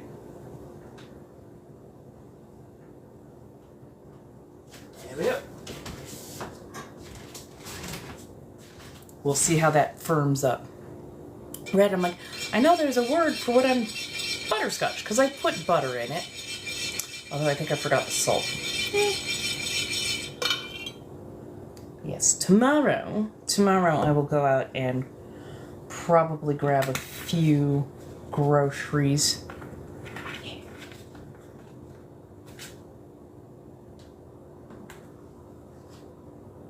Hey, how you doing, darlings?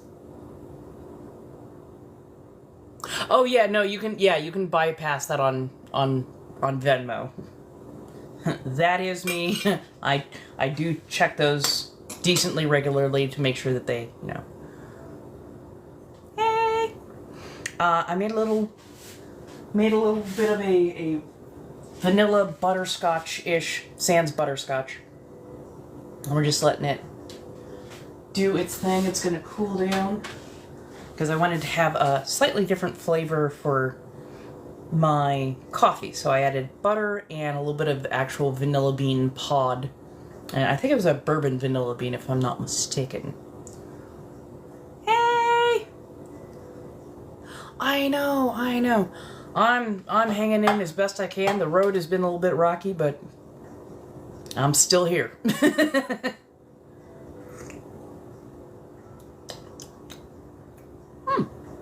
It's about 6:30 for me.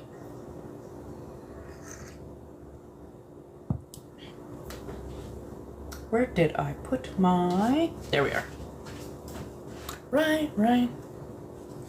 Honestly, the next couple of weeks will be the deciding factor, you know?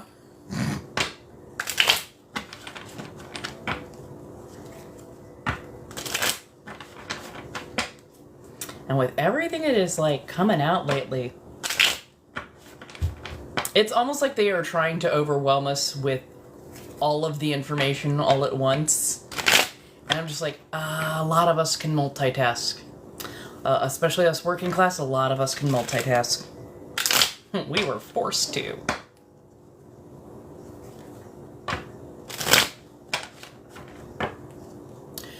Yeah, 2025 is gonna be wild. 2025 is gonna be wild in like a lot of different ways too. Honestly, I think 2025 is also when they are ramping up to try and literally kickstart end times. 'Cause, yeah. Okay, 3-card pull.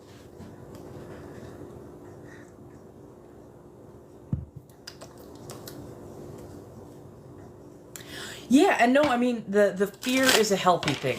The fear is a healthy thing. If you went in with, it's gonna be fine, it's gonna be fine, and then you got blindsided by some of the worst of it, that's when your brain cracks.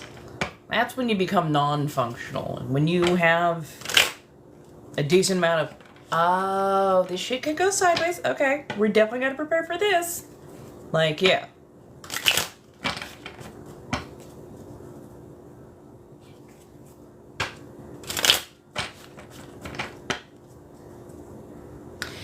If nothing else, if they really truly do what they are screaming at us that they're gonna do, we're gonna find out real quick how far that class consciousness has come. Yeah. I still don't understand how people don't understand that if we literally general strike shutdown for a week, let alone a month, we could own these guys inside of nothing. Right, plan for the worst, hope for the best. Very much that. Very much that.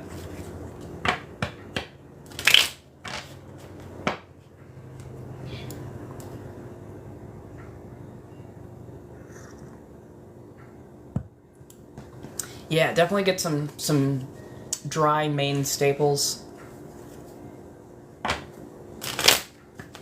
Say the least. Okay, let me clear my mind, shuffle the cards, get this shit handled.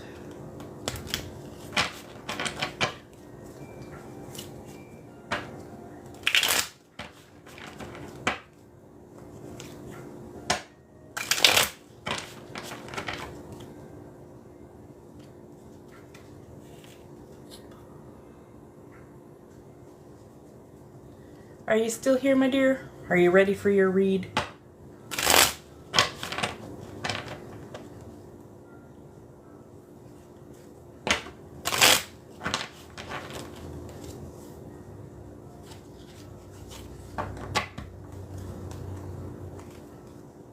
Hello. 10 of Wands, 4 of Coins, and the Devil.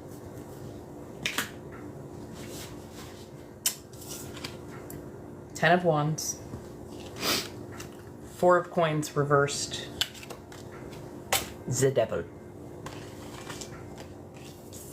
Not as worrying as some might take it, but it definitely is what it is. 10 of Wands is basically the journey of life, all the steps that you take, all of the burdens that you carry, but also all of the experience and the multitude of how do I put this? The multitude of experience, wealth, knowledge that you've been given over all of these years. It can still be a very heavy burden, but you're smart enough to use the wands as ways to step forward, ways to give yourself more support. If it was in reverse, I'd be worried that you're overloading yourself, but right side up, you're plodding along. It's a heavy load. There's a lot going on, but you're plodding along.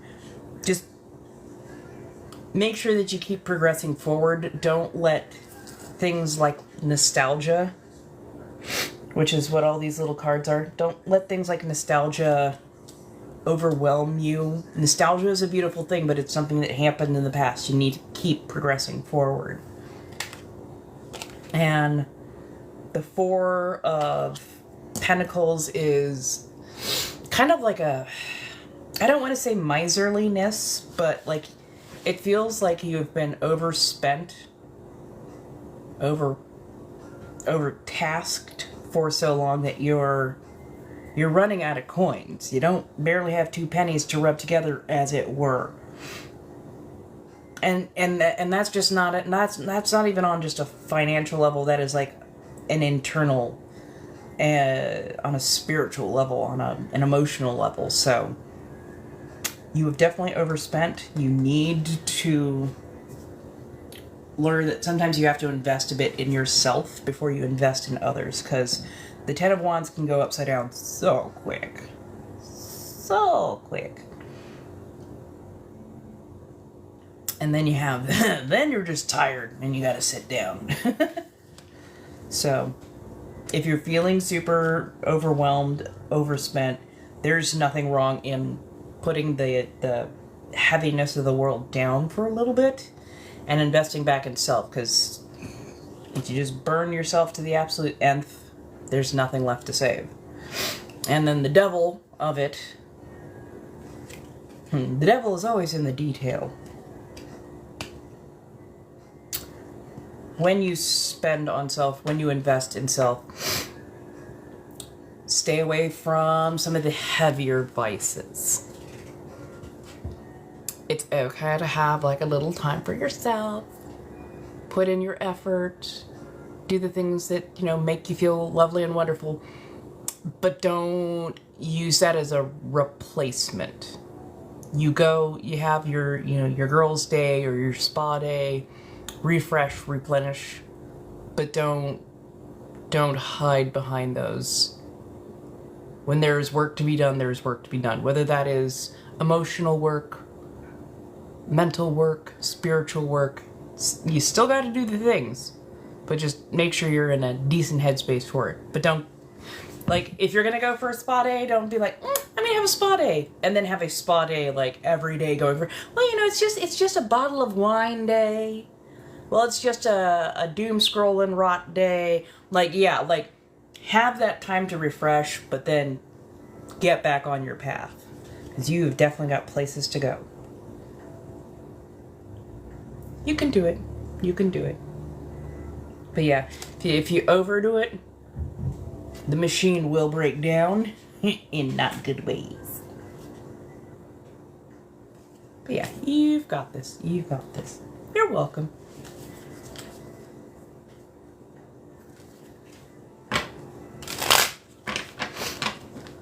Hello, hello. Oh my goodness.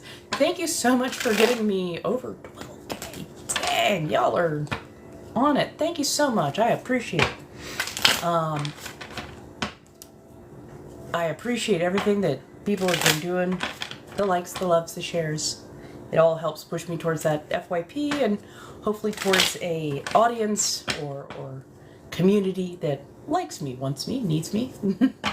Can use this place as a nice third space, as it were.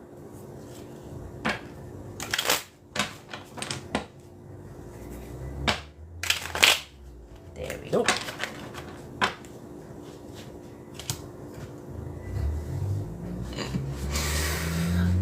Spicy readings. Yeah, that would be funny. Although, sorry, brain had that moment of, you know, what if I were to do spicy reads? I mean, I would need to have a dedicated card set for that.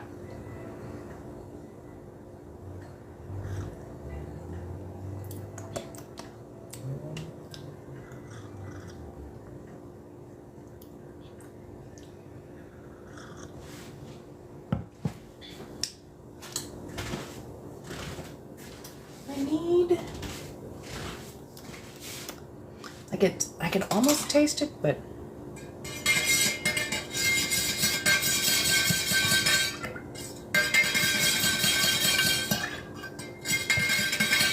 I can definitely smell the vanilla.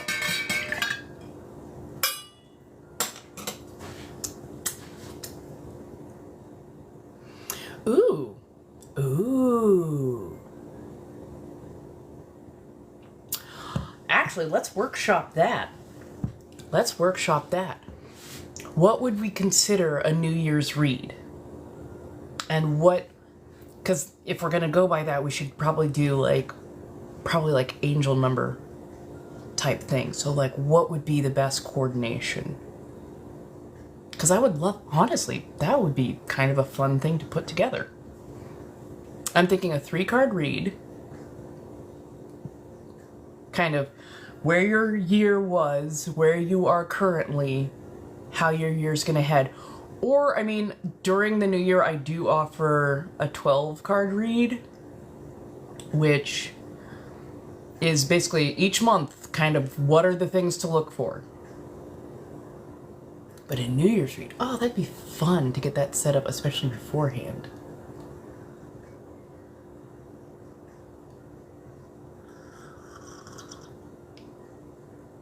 Oh, there we are. There we are.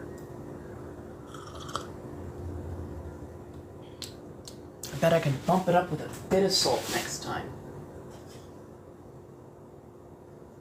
If ever your coffee is too acidic, you add a small dash of salt. It'll tamp down some of the acidity.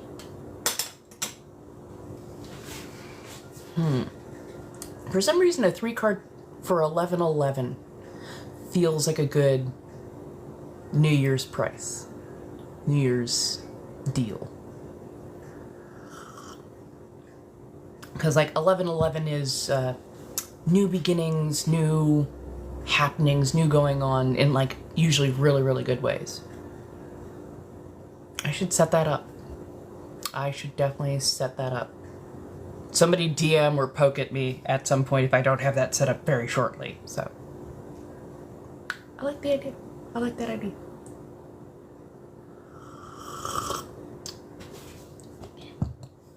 Oh yeah. Yeah. Okay, so the vanilla bean part of it worked. I think I can get a darker color to that caramel.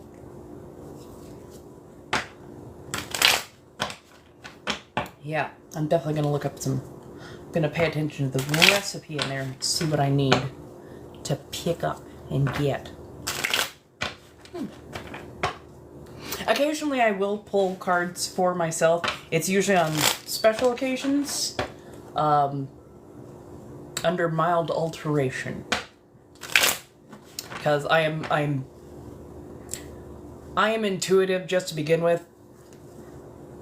So if my cards are not like practically yelling at me when I pull for myself, I'm like, oh, but this is all stuff that I already know. And they're like, yeah, of course it's stuff that you already know, but do you listen? Like, sometimes. Maybe.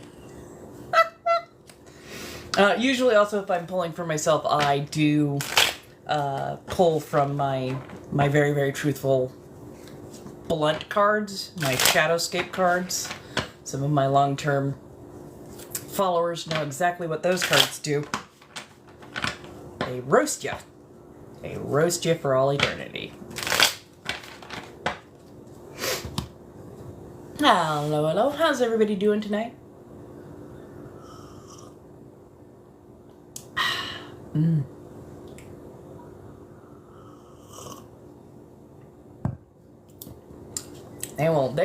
They will show you all the things. Actually,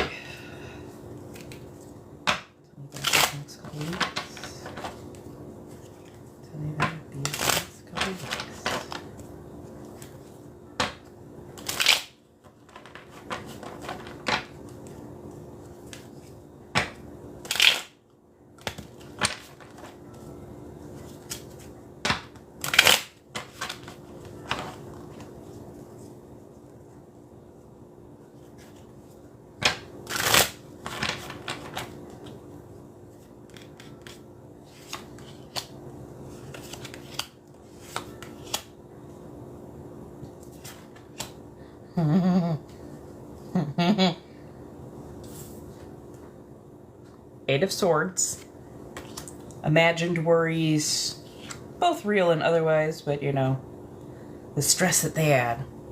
Six of Cups, nostalgic thoughts, memories, that kind of stuff. And then the Sun. Fresh new growth, new beginnings. Also being in the public eye. Yeah, I mean, this tracks. This definitely tracks. Sorry, I asked the cards. Okay, fine. Give me next 2 weeks.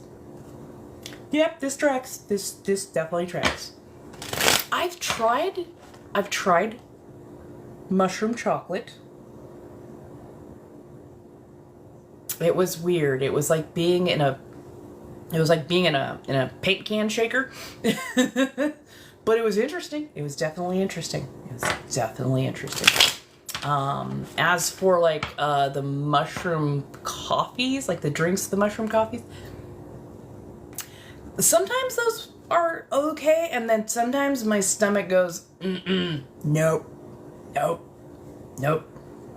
And I can't drink like things like kombucha and certain types of probiotic drinks. They do not work well with my system. My system will let me know very short order whether or not I can have them.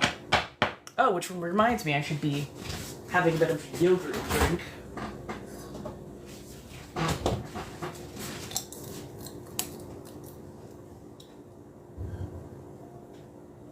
But I will say, I do like the mushroom coffees. They have a wonderful earthiness to them. But they are like unmistakably not coffee. Like unmistakably not coffee. But not necessarily bad. You just have to prep yourself for a very rich, earthy, almost chicory flavor. And chicory tends to get blended with coffee in order to make chicory coffee, usually decaf. Can be quite lovely. But again, if you're not quite ready for it, especially if you're sensitive to rather unctuous or earthen tastes, yeah, it might not be your drink of choice.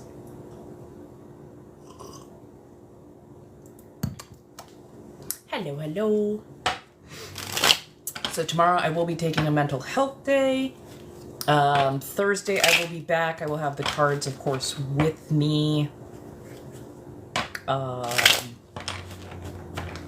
Hopefully by next Monday I will have new information onto what everything is going on. But until then, I'm doing all the things, trying to get stuff updated. I am so terrible at marketing myself. I admit this. I truly, truly do. I don't know. I'm terrible at bragging on myself, I guess.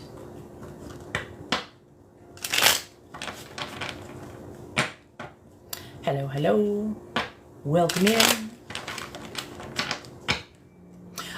Oh, that's right. I gotta get all of my links updated.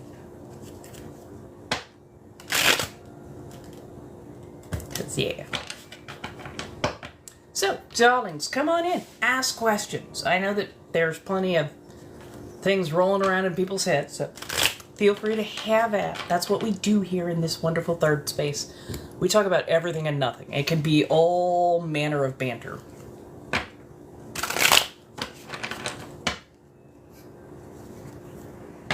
But you see, that's the hard part for me, is the taking up space, the being loud enough that I'm heard.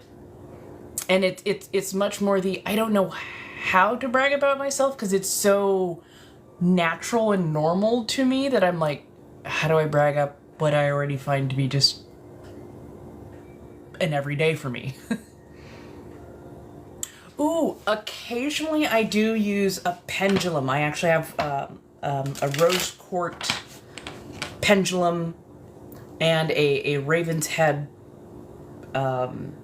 It's a crowned raven's head. It's a metal. It's jewelry. I use those. Currently, those are packed up though real deep. Occasionally, I do use a pendulum. I just channel better through cards. Cards keep me from going off on like really weird tangents. Yeah. Well, the mental health day is mostly to get some stuff downloaded from the live so that I can start posting that. Hopefully getting...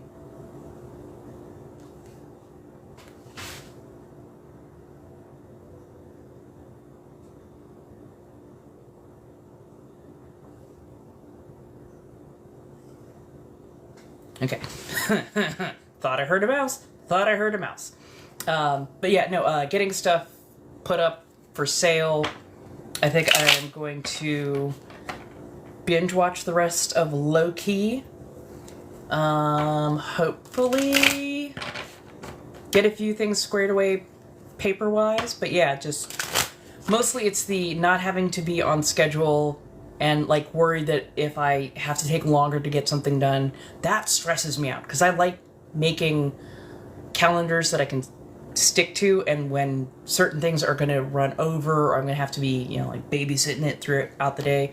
Also putting out more more applications, because as much as behavioral therapy pays well, I know where I want to be and where I would be more happy. So putting out a few more applications to places that I think would make me more happy. And yeah.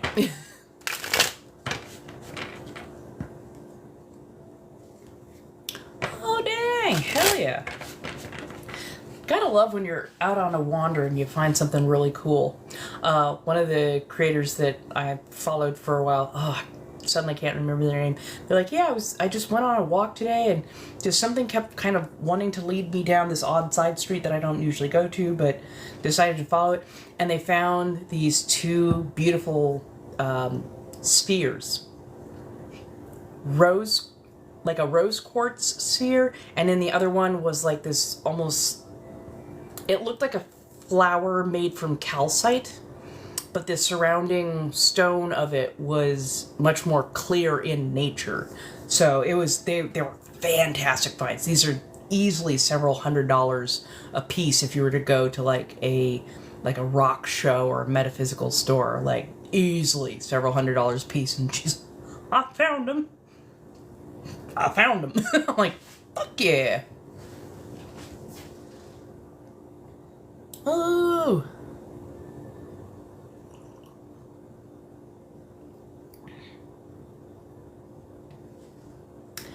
You know, that wouldn't be a bad idea for like a really cool project to work on, especially for this new year. Putting it out maybe in 2026. I should look into that. I have a lot of good ideas, a lot of little things that I'd love to do and whatnot. But yeah, it's like, I actually like that. Hey, Sonny! That's honestly, that's not a bad idea.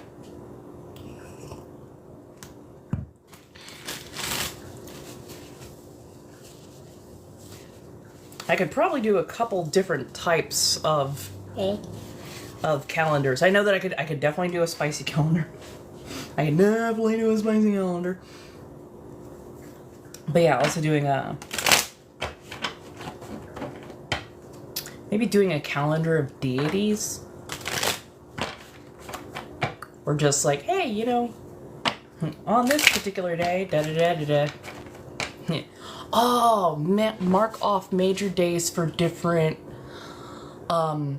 pagan religions. So, like, find out the important days for, like, hoodoo and voodoo, for, like, the major pagan holidays.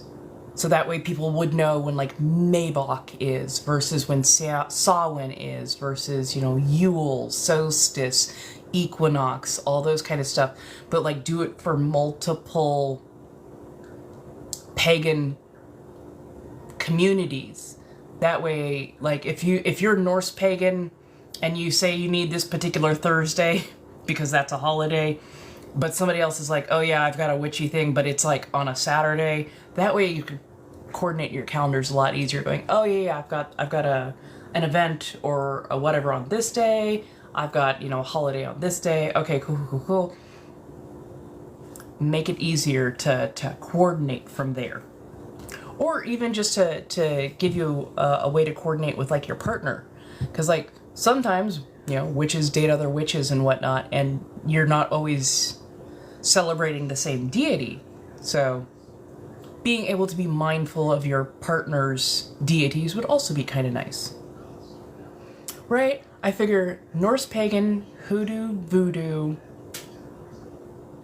just all of the major pagan holidays that we know of, I would probably tap a couple of people in here and go, okay, let's name them. Because I am super remiss at doing holidays myself. And then, of course, we could mark off each of the full moons and the new moons, which is a given. Maybe add little astrological, hey, this is, you know, this is, what is it? The, not just the Chinese zodiac, but also the European zodiac, as it were, as well.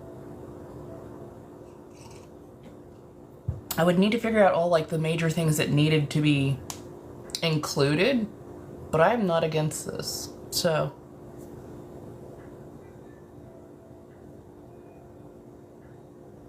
It would be interesting if there was like themes that surrounded each of those months and holidays. Maybe I can make artwork that leans a little bit more towards that.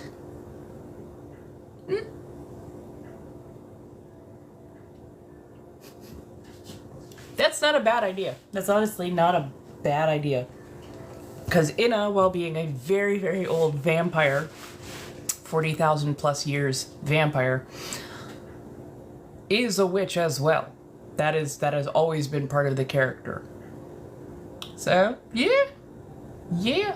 Ooh, like maybe like one or two of them could have like little recipes. Like, hey, here's how you make a honey cake, because honey cake is one of the most used, loved, and offered traditional things that you would offer up to like a deity, is like a spice cake or a honey cake. Honey and milk quite often is a big thing as well. Tea loaves, lemon loaves, a little bit of food, a little bit of drink, all that kind of good stuff.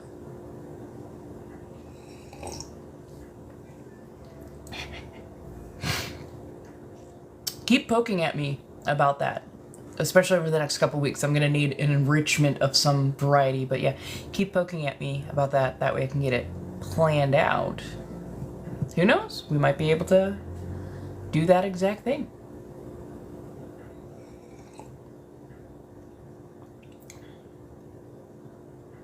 Just gotta think of like what kind of art to do.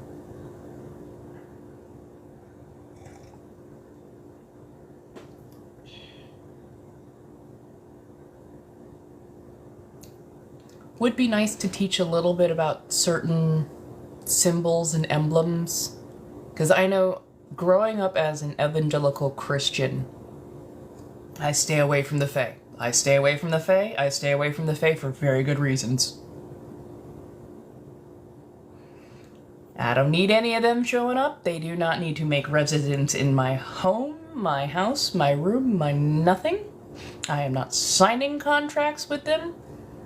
The Fae, yeah, the Fae are on the level of alien, and their rules are not the same as mortal rules, to say the least. They are rules lawyers. Nope. No. Can I have your name?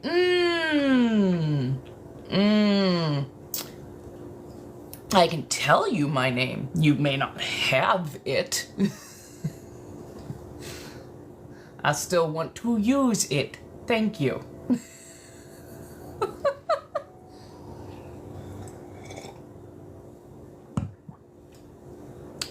I have not read Fablehaven. I will say a lot of my knowledge of Fae, beyond, your regular run-of-the-mill fairy tales and whatnot, a lot of my better understanding of the fair folk comes from quite a few very good creators that are here on TikTok, including Dust Hollow. And Dust Hollow has does actual research, has some of the very, very old wise sources on, is also a very much a practicing pagan, like the whole thing. But they know so much stuff about Fae, and they've done a ton of TikToks on it, and I'm just like, there's a reason I've always apparently had a healthy fear, and I'm okay with that. I'm gonna stay with that.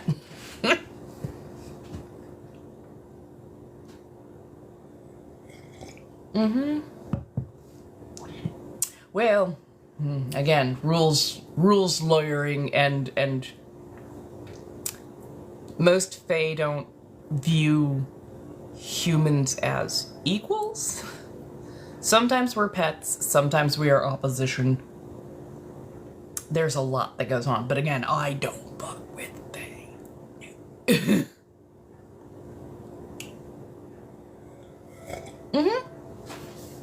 there are a lot of really lovely, wonderful, natural places that give you that kind of feel.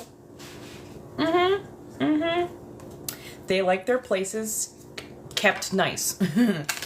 They don't like when we come in and funk shit up. Which is why in like Ireland, Scotland, Wales, there are particular places that are incredibly cultural and very, very ancient, and to disturb them in any variety will get your ass handed to you. Like, it's international incident kind of thing. F-A-Y, F-A-E, the fair folk, fairies, elves, the seelie and unseelie courts, those kind of things. Oh, okay, fair enough. Yeah, just recently there was an incident in 2024 where somebody, I have connection to this place. They took a stone from an ancient burial ground that had not been disturbed in hundreds, if not thousands, of years.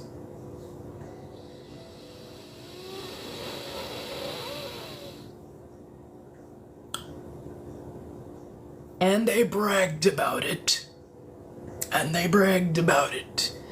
Here's the thing, when you take stones from those kinds of places, bad shit starts happening to you real quick. But that bad shit can also happen to the people in that area. So they are so fucking serious when they go, don't take the shit. Leave it there. And it started an entire international incident where they're like, send back the stone, you idiot. But they also banned that person from ever stepping foot. I want to say it was Scotland. Banned them from ever stepping foot back in Scotland. They're like, A, sacred site. B, burial ground. C through F? The fuck are you doing? You're not, like, no. It's very well known that no. So, yeah, and Dust Hollow actually threw in and was like, hey, if you want that stone to get back where it's supposed to, there's a very particular way you need to ship it. I will pick up the stone from you and go through all the channels to return that stone back home. All you gotta do is show up. I'm not going to dox you, I'm not going to say anything else about it, but I will make sure that the stone gets back where it's supposed to go. But you need to send that shit back, because right now you're creating an international incident, and you do not want what could cross those waters to try and get that stone back. So, it was a whole ass thing.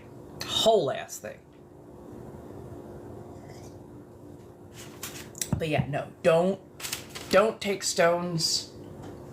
I feel a connection to the place. Yeah, you're about to feel a connection with one of the nope horses. If you don't know what a nope horse is, go ahead and look that up. They have a couple of different names. None of them do you actually want to get into a tangle with, because they are wildly powerful. And if you ever want to be able to go near water again, yeah.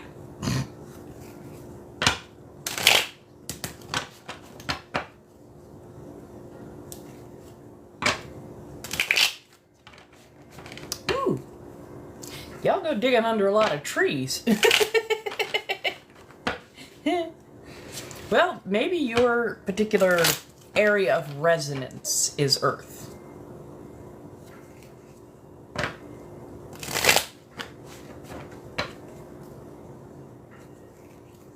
Well, I mean, figs and fig trees do tend to be significant as it pertains to wealth, prosperity, civilization. Depending on what those stones are, they might have a different message. Were they just raw stone, or were they cut and polished stone? Because the other thing, it could be more cultural even than just Oh, wow, shit, okay. The earth has given. No, it could be somebody actually... Oh, okay. So I was about to say, if they were cut and polished, that would have been like somebody probably put those in the earth for, you know, prosperity reasons, and then put the fig tree on top of that to, like, complete the spell. Seeing as they are raw, I would say look into what types of stones they are, and then kind of go from there.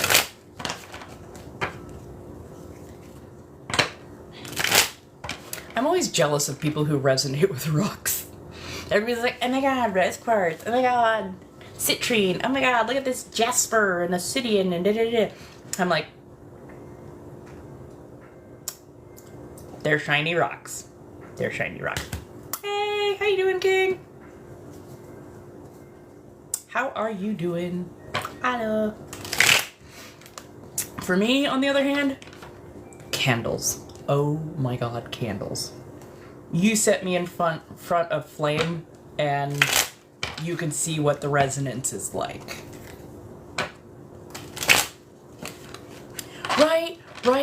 Right, that part.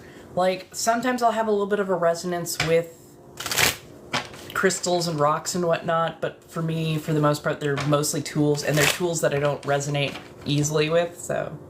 I resonate with wood better, or shaped metal. So, go figure those.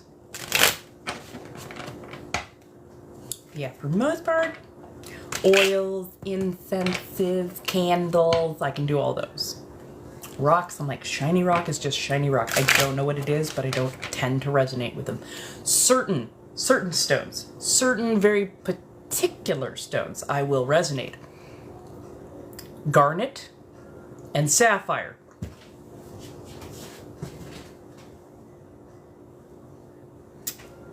Deeper, darker the sapphire, the happier I am.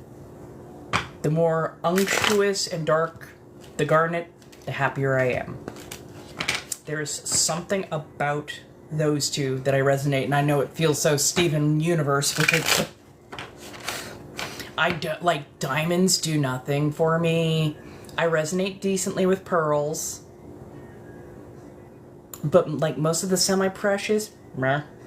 Most of the esoteric ones, meh.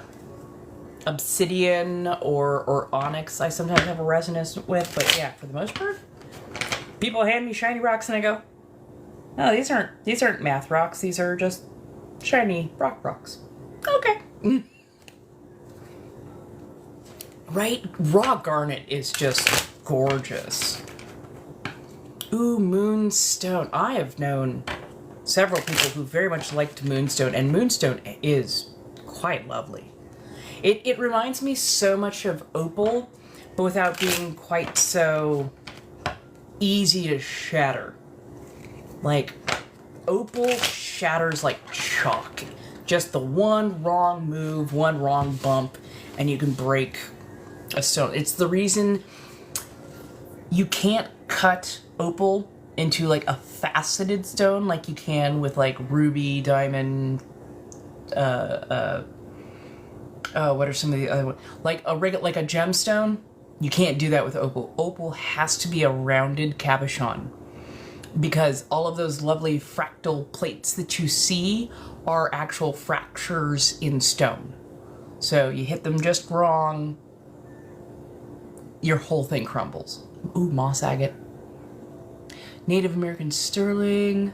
Oh yeah, Native American jewelry, especially from reputable dealers, reputable artisans. Native American jewelry is absolutely gorgeous. Their squash blossom necklaces. The flower blossom necklaces are just, they make me drool. I love looking at that stuff. I don't know if I could ever own pieces of my own, but I could absolutely, like, just drool over them. Honestly, someday I'd like to maybe have somebody make me a custom piece. But again, that's like something that requires a lot of planning, and I want to make sure that I'm paying them a very fair price.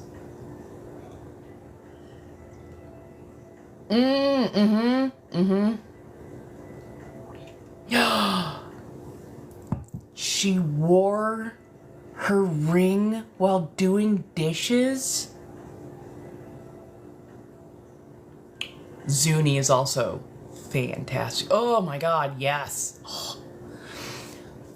I've seen Hawaiian jewelry that incorporated fresh pearls wrapped in like, I want to say it was either silver or like a white gold, but it looked like waves and like a water current wrapping around it, and then, you know, became the ring, and it held it right there, and I'm just like, it was so gorgeous. It was so gorgeous. But yeah, like even the jewelry that has like the patterns that are built in are just they're absolutely glorious. Never wear and never wash an opal ring. Opal,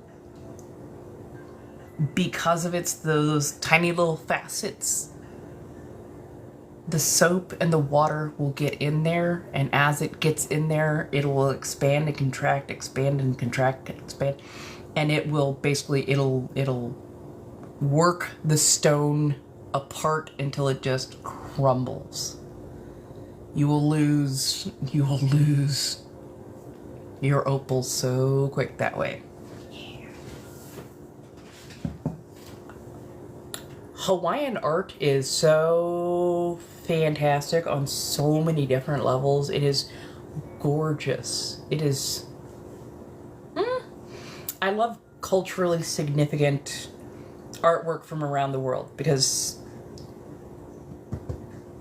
the art styles speak to so much time and history, and I swear to God, if I ever hear one person call it primitive, I will just Mike Tyson uppercut that shit.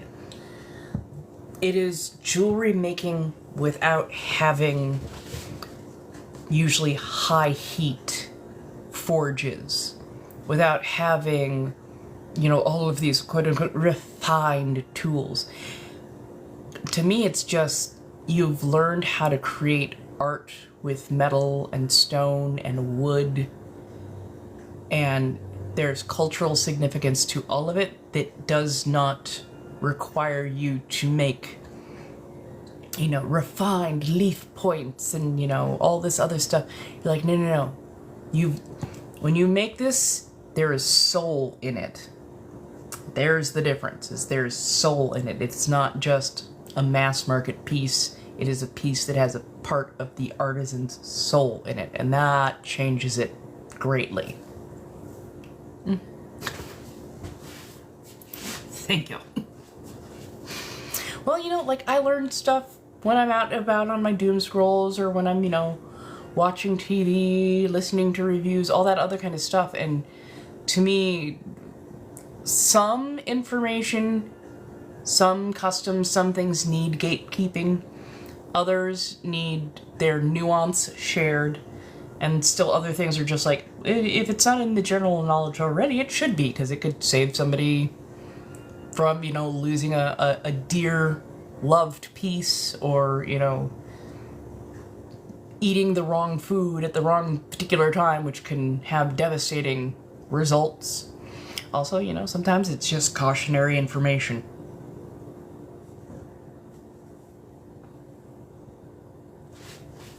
But again, you know, thank you. Ooh, that's actually really good.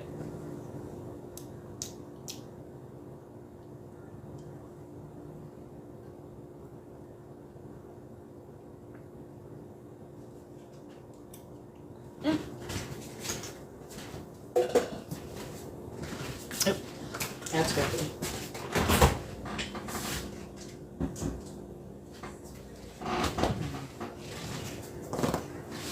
Hello. And of course, as always, we've got these cards on deck. But yeah. Now, if I could just figure out how to coalesce that into a full-time career. It's the Inna2 hours. Honestly, I've been doing candle magic since the beginning. Candle magic was my main focus. When I went into my first metaphysical store, that was the thing that I gravitated towards. Herbs, incenses, and candles. If you've ever seen me work with candles, you have seen how extended the flame tends to be. A couple of my friends who are also pagan, way back in the day, we used to do a little bit of casting, usually on like equinoxes, solstices, that kind of stuff. And every time I would participate, their candles would be much more active. So yeah, like I've been doing it for a very, very long time. And I want to get even better at doing it. I really want to get even better at doing it, because the more I learn, the more connected I feel to my practices. And honestly, it'd be kind of cool to be able to do like candle blessings for others and whatnot. Because sometimes you just need to sit and meditate with a good candle. Just chill, get your stuff together, just do the thing. Do the thing. Sometimes it's easier when somebody else prepares an item for you. Because I know that, like for me, where I know my shortcomings are, I'll ask somebody else to do the prep work or create the item for me so that I don't fuck it up. So like blessed waters, oils, that kind of stuff, I'll trust others to do it. Or incense, I trust others to do it. For me, that process doesn't quite click. But yeah, like, if somebody else does it, I'm good. I'm good. Yeah.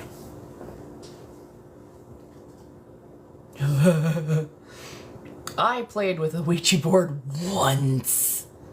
Okay, maybe I did a few others after that, but no. I played with a Ouija board when I was 16, had a fucked up experience. Something tried to grab a hold. I was not there for it. No, thank you. I was not happy about that, and I did not touch afterwards for a good long while. For a good long while. But yeah.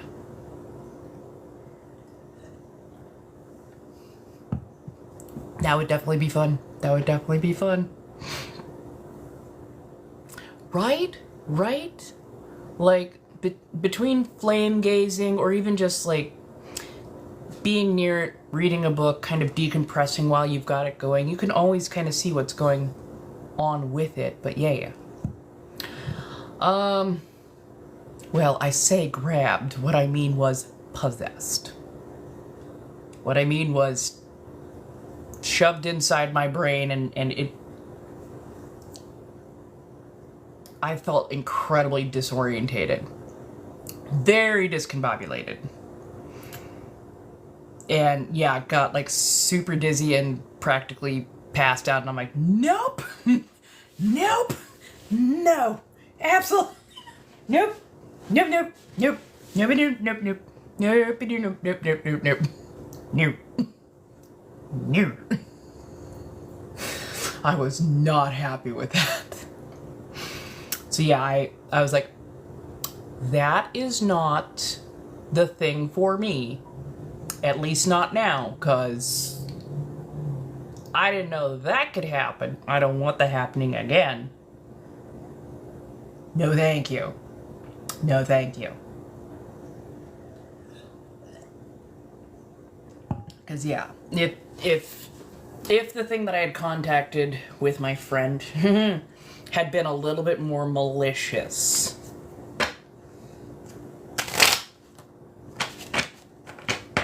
but I honestly think it was trying to freak us the fuck out, which I don't blame it. I don't blame it. We were a couple of dumbass kids.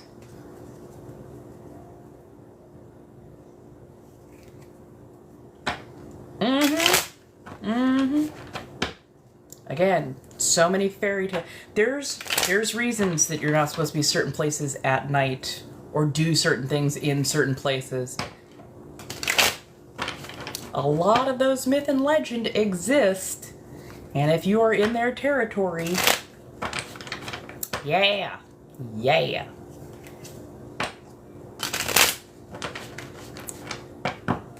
Well, I mean, it could be a little unnerving to tap into something that you haven't readily had access to before. And it's that healthy amount of self-preservation. Because sometimes you can enter that area and it's like, oh, these are friendly, these are fun. Other times, no, that's a whole lot of trouble, and you should definitely be scared of the results. Yeah, houses can get bitchy. Oh, if you go up, oh my goodness, thank you so much. If you go up to the Blinks and Lio here, there should be several different ways to go about it. And it's $5 per card. Let me know when you do. Also, if people would like to go and purchase artwork, that's going to be over on Coffee. If you feel like providing directly, you can also go through Throne. I've got different items set up there for like streaming. Some of it is costuming that will be altered into something that I would wear. Because some of that stuff I'm going, that'll fit for tiny people. I will need to make some alterations because I like staying in. But yes, there are a lot of different ways. But yeah, Blinks and Lio are the first and most clever way to go about it.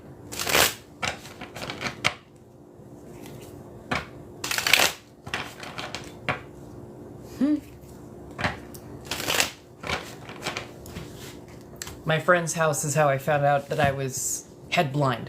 Headblind being you have a gift of sensitivity, but usually by choice, you kind of shut down the parts of yourself that would normally be able to tap into those gifts. A lot of times when you're going through a lot of other stresses, you turn down that more sensitive part of yourself so that you don't pick up on absolutely everything around you. My friend's house was deeply haunted. Had been owned by several other people. Same thing with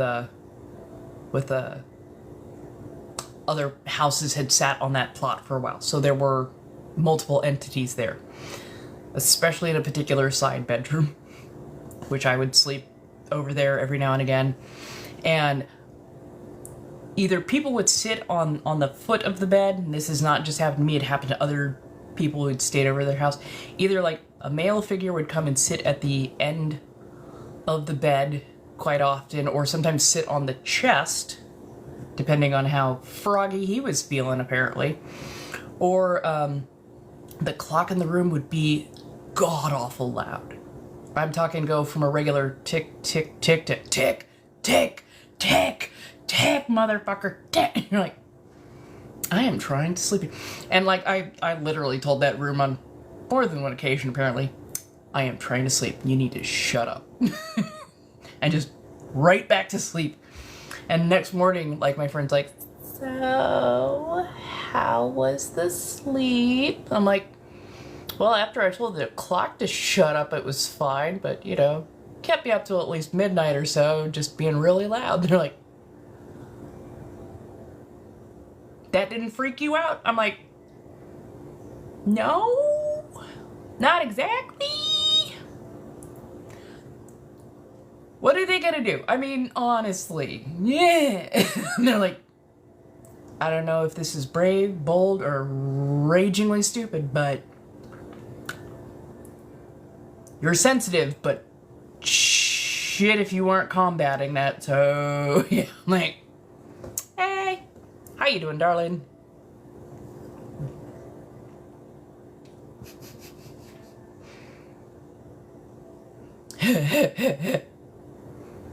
I always find it funny that guys, you know, they're like, yeah, I can face anything. I can face anything. You put them in a house that does not like men, And they'll always be like, oh, I don't know.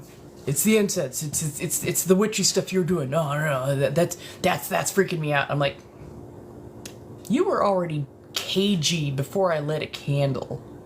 The candle is just showing you the representation of what's going on around you. And for once, you're getting a taste, a tiny taste of the shit around you. And of course it freaks you out because you have no control over it. We've already learned that for the most part, we don't have a whole lot of control over it, so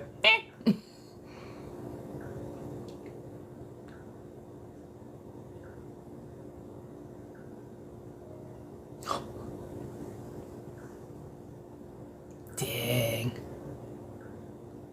Oh, cool. That's awesome. Yeah. Countess Bathory. She was an interesting one. Probably one of the most prolific serial unalivers in history. And she used the nobility and royalty and aristocracy classes to get away with a lot of that shit. But unfortunately, because she picked from the nobility, royalty, aristocracy classes for her victims as well,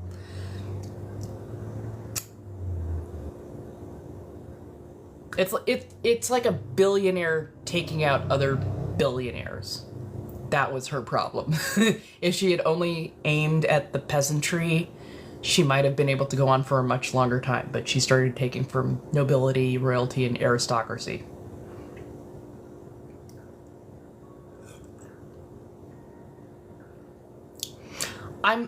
I mean, part of it, a good part of it is, yeah, she probably had mental illness. Not too many people can, Aw! Thank you! Not too many people can unalive another person and sleep well. Like, for most people, there is a lot of emotion and guilt around that, unless there is something really precipitating that. But for her, that was just another Tuesday. She didn't see people as people. Thank you so much, Hazy. She saw people as means to an end at best. At best. Ooh. Aww. Sorry, I'm looking at some of the fun stuff here. Oh, good lord, some of those are expensive, but fuck, do they look fun. Let's do some roses. Thank you. How's everybody doing tonight? There was also some conjecture at some point in time that maybe she had porphyria, which is it shows up with like sensitivity to light and certain other stressors, but also a need to eat high protein, high globulin foods, which is like meat and blood, in order to help retain organ and skin health. So if you follow the links in Lao, that should take you to places like Twitch and YouTube. I'm going to also be posting up some other links and whatnot there for my spicy stuff. You have to be a little bit more clever. I would say go to the throne room that has the keys to the kingdom. So yeah. And I'll be going through and making sure that I've got all of the different links up. I have been very remiss at posting on the spicier sites, mostly because I thought I was going to be moving a lot earlier in the month, so I was like, I gotta pack all this stuff away. As soon as we get to the new place, good to go, I can, unpack and be my Inna2 self. But I'm like, well, plans got a little thrown off the rails, as it were. Well, I mean, she was also exceedingly vain. And, she noticed that, after getting a little bit of splash on her skin felt so much more toned, so much more youthful, that it shined and had a rosy sheen to it. Well, yeah, because you just splashed yourself in some rosy sheen. That's why, yeah, absolute batshit crazy. So, and so, yeah, like, she very much started her fixation on it. But I also think she had probably some precipitating fascinations with that particular thing. So, yeah, she got away with it for years and years and years and years.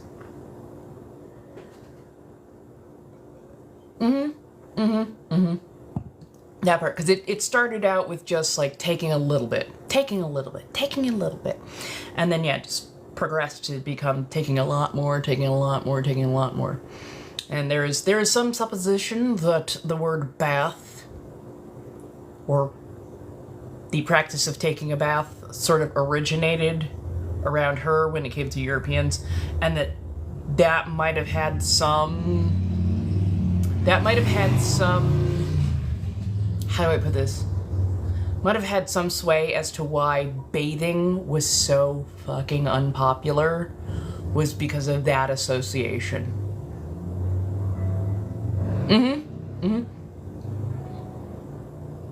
Oh, yeah. No, like, between her and then you have Vlad Tepes of Wallachia, which is, I believe, modern-day Romania, if I'm not mistaken. Transylvania exists. Vlad the Impaler, aka Vlad Tepes, aka Dracula, exists. Real person in history. And trust me, the shit he pulled was holy. But he also had really, really good reasons to do what he did. And he is seen much more like a folk hero in Transylvania and modern-day Romania. People are still incredibly wary and take all manner of measure against vampirism. But they see Vlad Tepes as being much more of a folk hero, because he kept some pretty nasty people out of his kingdom. But yes.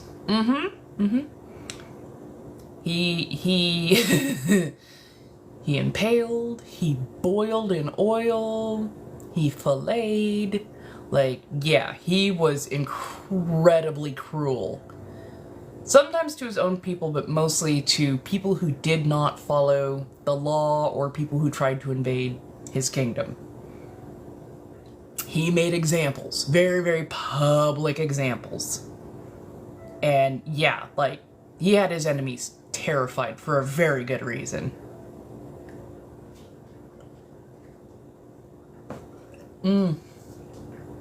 Yep, the impaled forest, usually 200 to 400 people at a time. What can we say?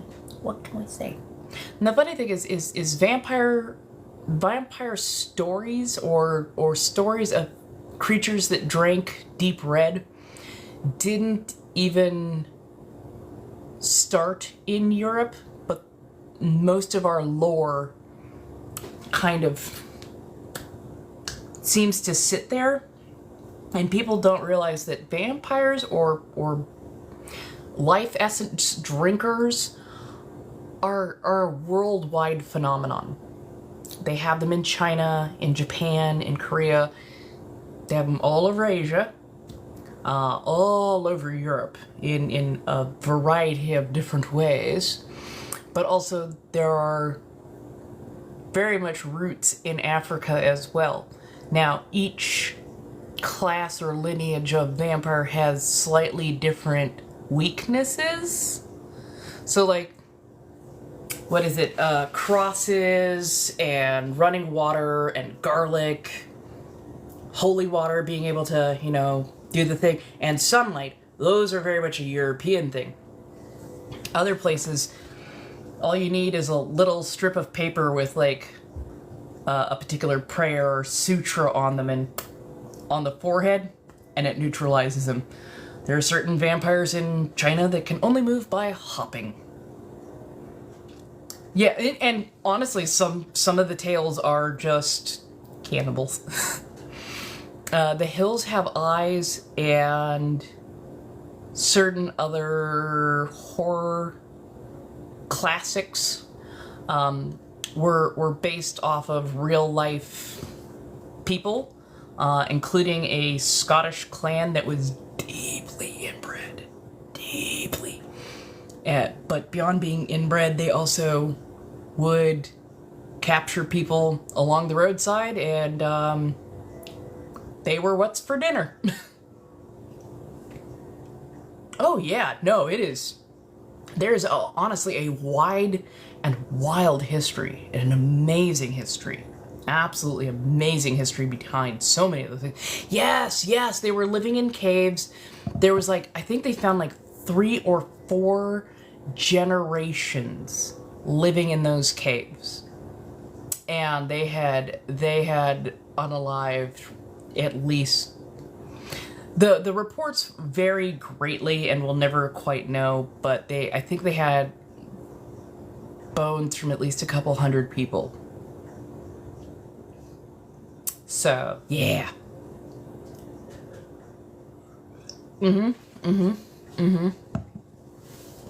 Yup. Just usually passersby, somebody who broke down, somebody who went down the wrong road. Yeah. Yup. I mean, it does sometimes happen that you fall into isolation and shit goes sideways quickly.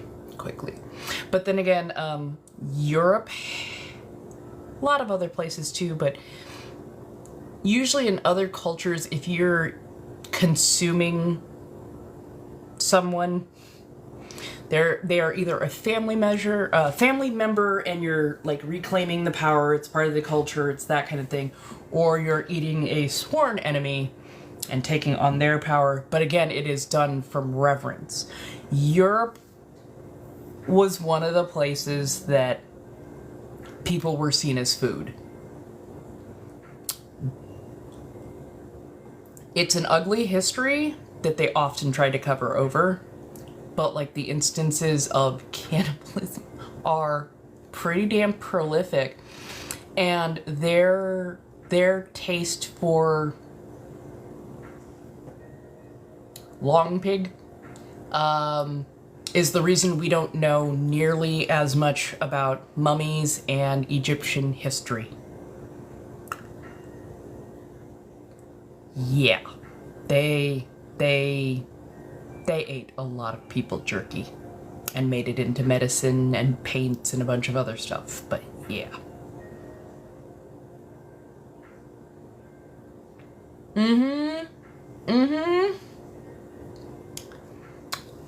This is why socialization is so needed.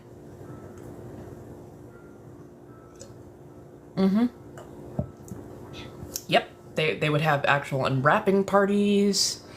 They would take bits and pieces home as trophies, as presents. They would sit and sup. Yeah.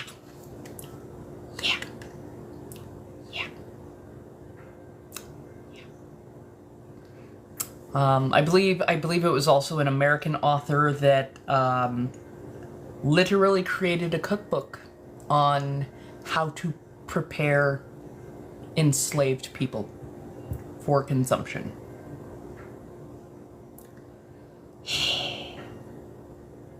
Oh shit, you said the exact same thing too.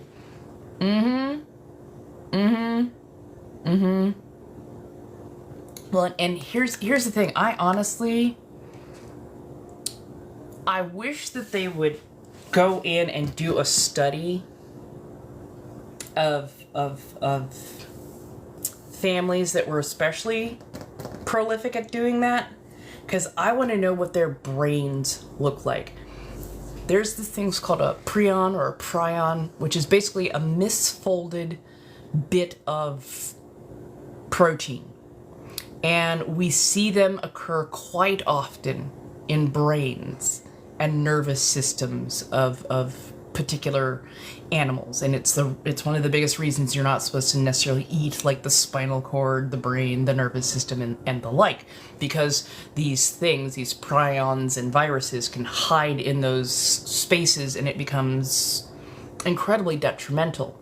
Things like karuru are known to hide sometimes for years, sometimes for decades, but when they activate, they make your brain into Swiss cheese. I am wondering how many families participated in those practices, and the reason maybe some of their family members were so batshit, so off the rails. I wonder if that was basically a prion disease that they received from what they did. I would love to know if that is why certain families seem to have, I mean, beyond the inbreeding, beyond the marrying of the first husbands and whatnot. I'm wondering if part of why some of them were so out of their minds was because of family participation in the consumption of people.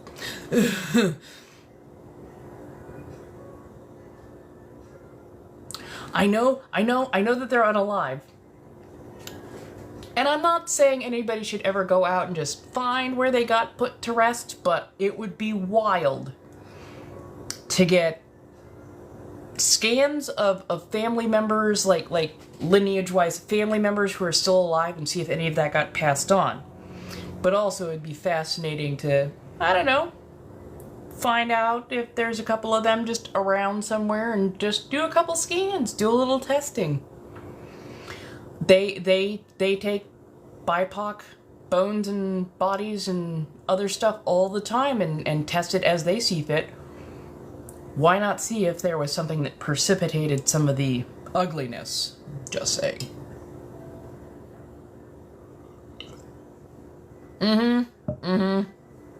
That's true too. That is true too.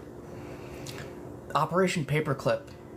Great example of hidden history that's right in front of your face. We took in so many Yahtzee scientists and officers and whatnot, and now we wonder why we have problems with Yahtzees. It's because we housed them, made them members of society, and they have been able to infect even more sectors over the last 80 years. Right? Queen of tangents. Queen of tangents. Although, but I love it. I love a wandering conversation. They are so much fun.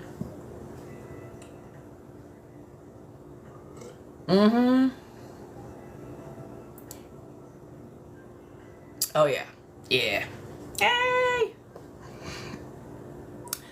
I am hanging in there as best I can. Got some changes probably coming up over the next couple of weeks, but yeah.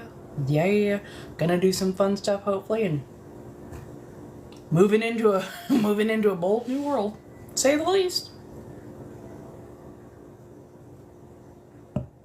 Fair enough. It's I think I learned how to tell stories via people like Eddie Izzard and Henry Rollins, where you take a thing and you start talking about it and you just wander off on a tangent, and then somehow you bring it all the way back to where you started, and you're like, how in the, that was brilliant. Yes. I love that kind of shit. Love it. Okay. Definitely. Have a good night, my darling. Hopefully. I will know by Monday whether or not I'm going to plan C or not. But hopefully we have found a place.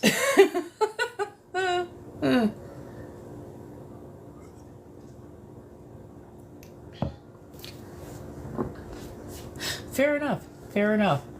Right, and it's all about making the ADHD happy. Thank you. I'm gonna take another quick bio break. I'll be right back. Get up, stretch, do the thing.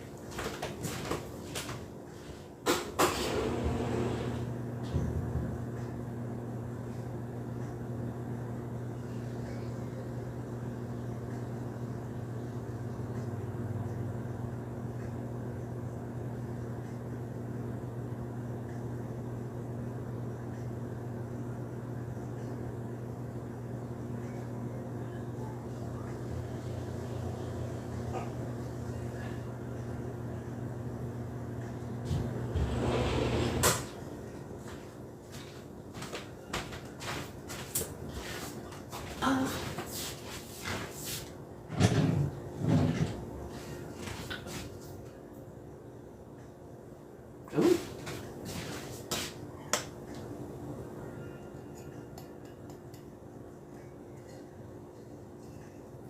Huh.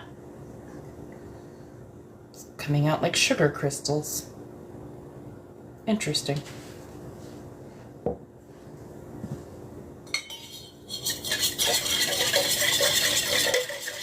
Hello, hello.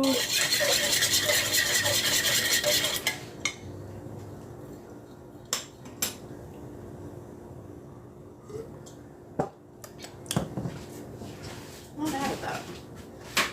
Stay right there. No. No. Much more like a yabby crystals. Yeah. So basically, I was trying to make like almost like a quick caramel sauce. Apparently, I have always had this problem where it always turns back into crystals. I know it's probably something that I'm doing, but it is what it is. But yeah, I did bourbon vanilla bean, a little bit of water, a little bit of sugar, and a touch of caro syrup, just because I needed a little extra flavor to my coffee. And honey is nice, but I needed something more. And I think I could have gotten away with heating that up quite a bit more and letting it just get a little bit more scorch, a little bit more complexity of that bitterness that you can get from like a toffee. But I think I'm gonna grab some stuff tomorrow from the store and see if I can follow a recipe book. Cinnamon Toast Crunch was really damn good as far as cereals go. That was one of my favorite. Cinnabon, as in just a regular ass Cinnabon. Oh, those are like crack. Those are so good. Those are addictive in a whole new freaking way. I adore a good Cinnabon. Oh, the coffee cream. I mean, I have done like pumpkin spice in my coffee before, and it was quite lovely. The majority of pumpkin spice is cinnamon, allspice, nutmeg,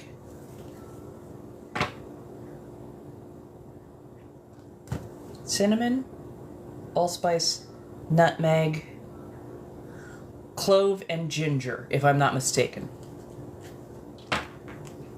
Oh my god, right? The center of a Cinnabon is so good.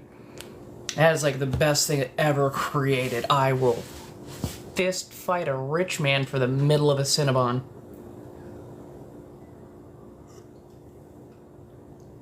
Really? Never had a... Huh. Ah! Thank you so much! I appreciate. If anybody else needs cards read, we've got a couple of minutes left. I will wait till 20K. But yeah, if you need cards read, just hit up those Blinks and Lio. Have at. Do the thing. I appreciate. If anybody needs artwork, commissions done, feel free to go over to Coffee. If you need other kinds of content created, let me know on the appropriate platforms, please. Thank you.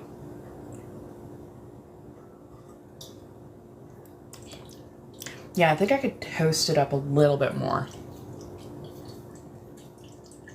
Yay! You made it around the sun again!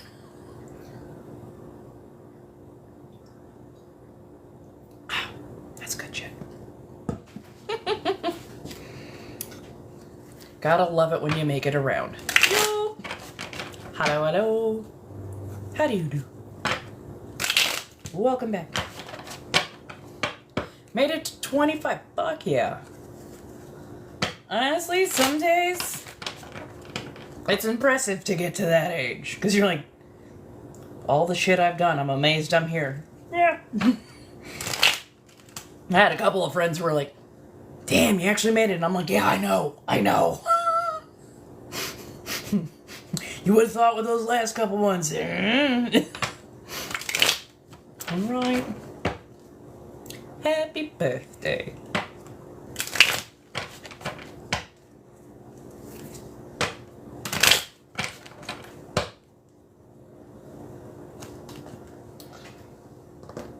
Oh. Da, da, da.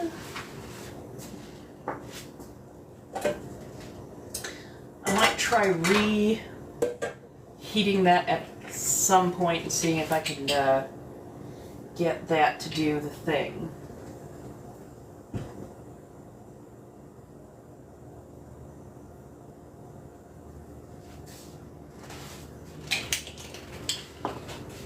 Sorry, getting my incense out, because hey, why not?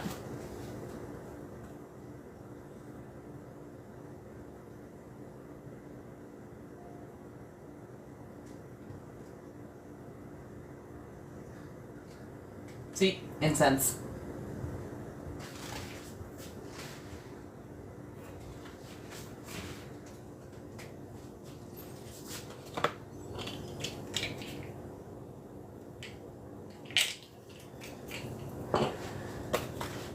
I still can't locate where I put my cones. I thought I had my cones.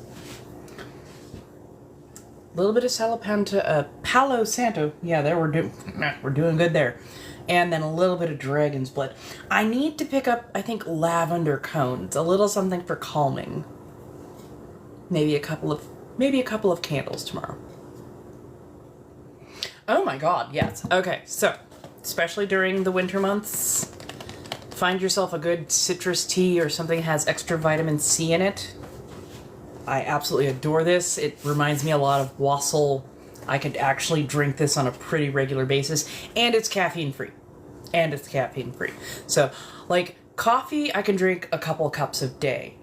Tea, when I get going on tea, I can down like a half a gallon of water a day without a problem. It is the wildest thing. But yeah, I like that. I love going to places like Loose Leaves, which is like a little tea spot, or when they had it, Tivana was always fantastic. Get yourself a nice winter blend of some variety. Toasted winter melon is another fantastic tea flavor. They tend to pair that with a green tea. I say add a little bit of sugar, a little bit of sweetness. Oh, it's toasted, it's sweet, it's comforting, and it's a fantastic tea. Chocolate mint is another one that is also quite fantastic. I love the Huntington Beach. They have tea blends that they sell exclusively during this time of the year, and they are fantastic. It's fruit, it's gently floral, like in a warm, comforting, like, holiday way. Hey Ariana, how you doing, darling? Holy crap, and we're at 20K. Don't worry, I'll stick around for at least a few more, because, you know, me. But yeah. Apple and citrus plus spices right about this time of year are usually what most of us are craving in one way or another. I'm hanging in there as best I can. I had an interview today. It gave me some confidence. I'm definitely going to be putting in more applications in some new fields. Thank you. I'm going to be taking a mental health day tomorrow. Don't worry, if you see me on, it's okay. It'll be a low pressure thing. But more than likely, I'm going to take the day to do a bunch of paperwork and shit. But yeah. Yay! I love that. I swear to God, if Pluto can just help us knock out maybe 1% of the population so that we can actually get some shit done, if we could return the means of production back to the people who are actually working in it, that'd be fantastic. Dear universe, in this next year, could we work on destigmatizing spicy workers and and the work that they do so that we can actually make forward progress on making those industries much more safe and better, and giving people more options to be able to move in and out of those industries so that they do not have to stay in them if they do not want to. That's all I'm asking. That's all I'm asking. You know, it's nothing big. Yeah. I mean, I think I did pretty well. I still have my corporate speak pretty well in there. Yeah, it was what it was. But yeah, I'm like, honestly, this gave me the taste to apply other places, because I'm just like, this will keep me housed and fed, but my soul is gonna need something more. Fuck it, let's do this noise. Hopefully I can keep my ADHD in just enough check that I actually get it done the way I'm wanting to. So, yeah. That part. And honestly, educational purposes. There is so much misunderstanding around SW, spicy work, being a spicy accountant and the like. And there's like, I'm learning about hierarchies. I didn't even know that there was a hierarchy in the first place. I knew that there was definitely some differences between, you know, different types of that work, but I was like, oh, there's like a whole hierarchical structure. There's so much going on. And there's a lot of internal discussions, and I'm like, this is wildly fascinating. Because these are all things that I would have loved to have discussed in open places. But yeah, I didn't know that these discussions were actually already taking place. I'm like, oh. And there's even like, there's books that are being written by people who work in the different industries on different levels. And they're so insightful. It is wild and it's wonderful.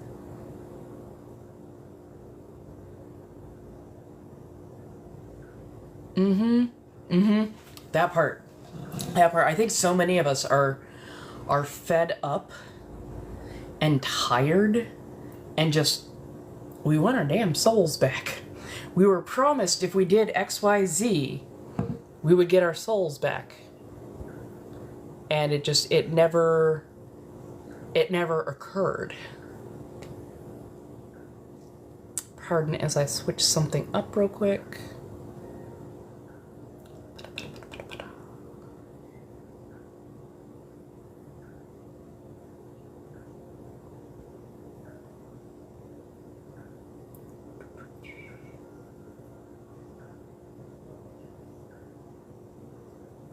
Sorry, just resetting something real quick. There we go.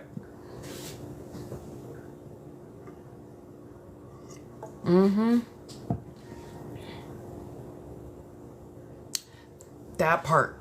I mean, it's the same thing for me. Like, that's why I want to be successful in the realms that I have really wanted to work in. Because I want to have more than enough that I can be that person who doesn't need recognition. They just go in and anonymously, hey, that's covered, you're good, go. Just go in and just be able to take care of people. And I don't need my name on anything. I don't need my name on, you know, the piece of paper that says, hey, you now own this building because you, like, donated all this money to a school. No. Fuck that noise. Don't put my goddamn name on anything. Just get people taken care of. Go.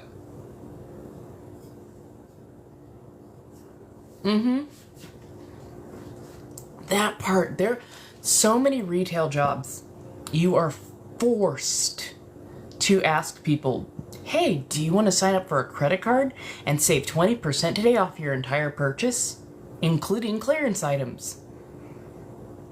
I ain't never felt so dirty as having to ask people whether or not they wanted to get a credit card, and your boss hanging your job on you being able to convince people to get a credit card. You know, you're supposed to have 2 new sign-ups per day.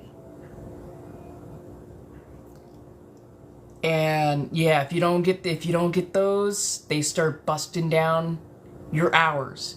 They'll start putting you on the slow shifts, which then how are you supposed to actually get those 2 per day when you're now putting me on a known slow shift for like 4 hours, when you keep cutting back the hours? Like, look, sometimes everybody already just has the card. Other times, their credit does not allow for them to get a credit card. Some people already know that their credit isn't great and they don't want to chance a hard inquiry on their credit because that takes your credit down. Or they don't want to see that rejection come back. And the retail, the person behind the damn counter is the one who gets in trouble if we don't try. And it's like, bitch, none of us are getting paid enough money to have, let alone try. I've heard that from a lot of Target employees. Like, fuck, right? It's uncomfortable, it's awkward, it's awful. It's awful. I fucking hate it. That part. Let's give you a pizza party. How about no? How about no? You spending $100 on 20 of us to give us some Little Caesars pizza and a couple of bottles of Shasta? You know, like, not even a Dr. Pepper, just a Masters of Pepper. Like, no, give me $1,000 bonus. Your CEO's getting millions. Give me thousands. Give me thousands. Because I'm the one actually making you money. I'm the one ringing people up. I'm the one loading carts. I'm the one getting things stocked. Like, the fuck? Yeah. Oh, trust me, I've worked so much retail. So much fucking retail. I can never, ever go back. The customers were awful. It's not all of them, but a good amount of them, though, the ones that you can remember, they were bad. They were real bad. But the bosses were so much worse. The bosses were lying pieces of shit. Absolutely so much worse.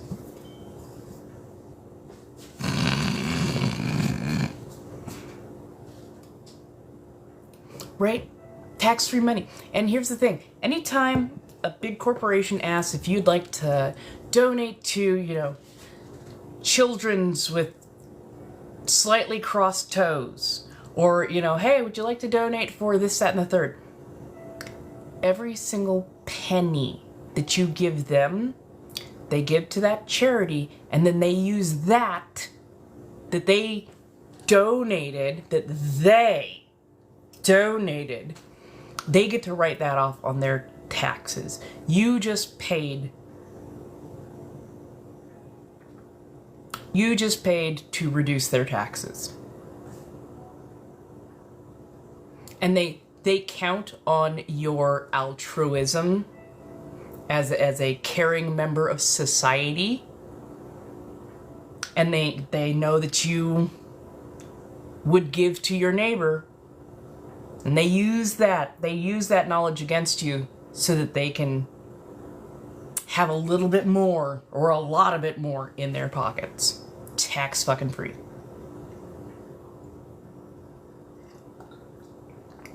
Mm-hmm. And trust me, there's been a couple of times that customers have been physically violent.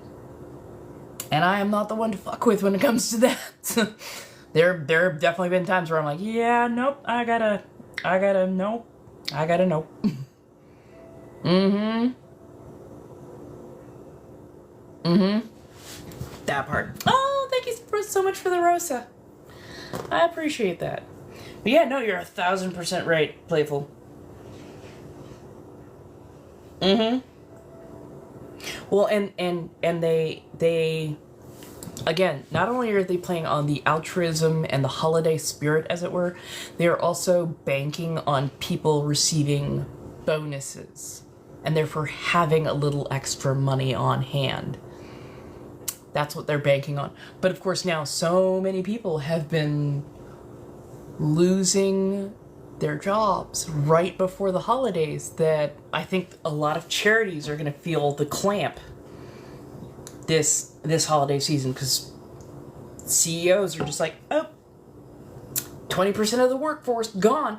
And I'm like, the fact that people stopped repeating the phrase work your wage.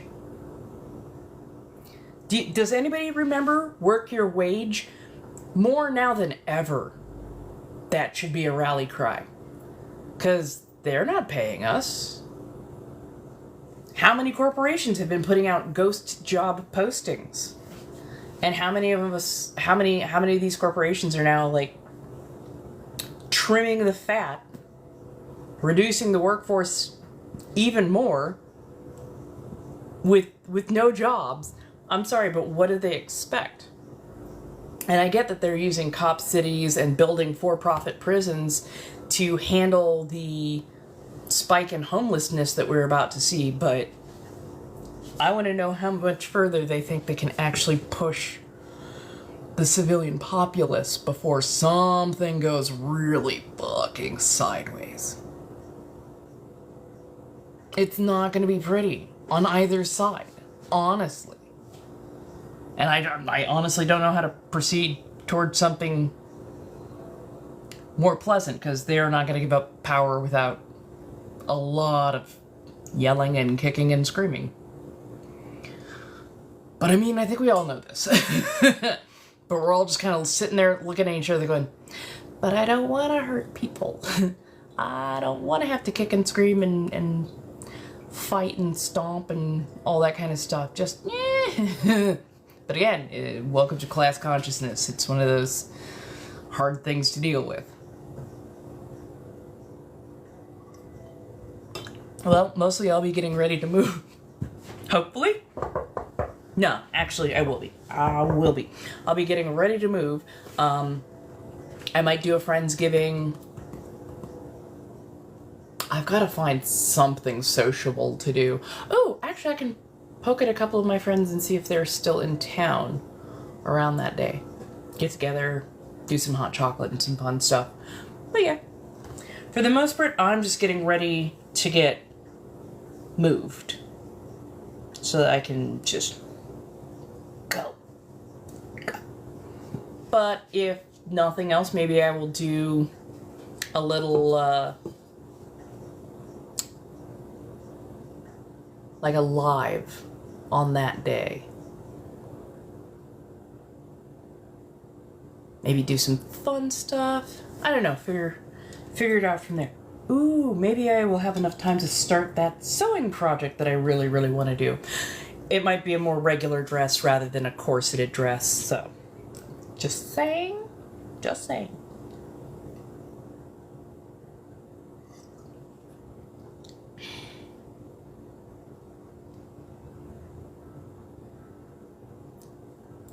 Sorry, my brain is rolling about every different direction possible. How's everybody doing? Oh, thank you so much. I can't wait till I can actually get myself a nice professional weight grommeting tool, because there's a lot of sewing and making that needs to happen, and definitely corset wise that needs to happen, so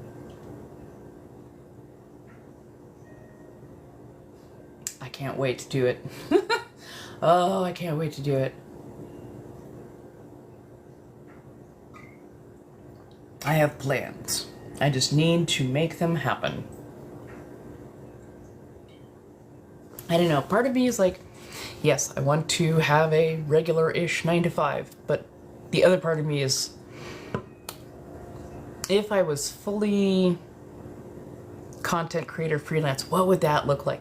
That is the problem for my brain sometimes, is conceptualizing. If I was purely a content creator, what would success look like? How many hours would I be working? What would be my niche? And like I'm still formulating that concept, but I don't know. Parts of me understands content creation, and other parts of me are like, but I hate capitalism.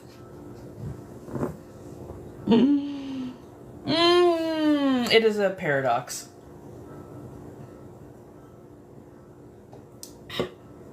Oh, that had dregs in it. Oh, that had dregs in it. Oh. There's a texture nightmare for you. Hello, everybody. How we doing tonight? Got about 10 minutes or so left. I'm probably going to sign off at about 8:30 my time, West Coast. Hopefully I'll be able to get a few things done this evening, put a few things in order, get some stuff listed, maybe even take a run at making an outline for a blog. Lots going on. Sorry, lots going on in my brain. But how's everybody doing? Any other, are there any topics I should do a little research on, so when I come back in, on Thursday, that we can, like, sit, discuss?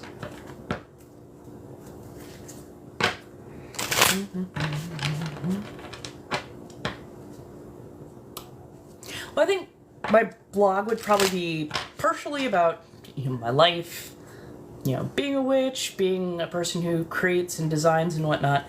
And then, like, honestly, probably blog a bit about my life, but also give, like, maybe some of that fun information and whatnot. Ooh, just left the ER. Earring got stuck in your ear. Oh, my goodness gracious.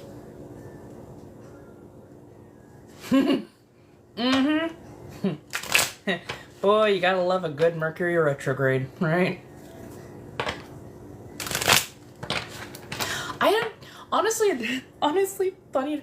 Like, if I ever discuss conspiracy or theories and whatnot, I do those live. When you make them into a blog, you often lose the intone, the flex, the wandering of the thought process. So when you put it down on paper, it comes out looking really questionable. Those moments of, I swear to God, this made sense in my head, being written down. That and to me, it's much more. They're not even theories. I'm just taking good guesses, looking at, evidence, seeing how it ties into other stuff. But, like, again, the moment good evidence to the contrary is put in front of me, I'm like, oh, okay, yeah, no, that makes more sense. So, Now, could I talk more about witchcraft kind of stuff? Yeah. Honestly, I'd like to, maybe I'll add that in. Do a little wander down, what am I doing in my witchcraft journey? Especially since I'd like to actually start developing some recipes, as it were. Really getting a better handle on what I do, putting a little bit more structure in there, even though I absolutely adore chaos.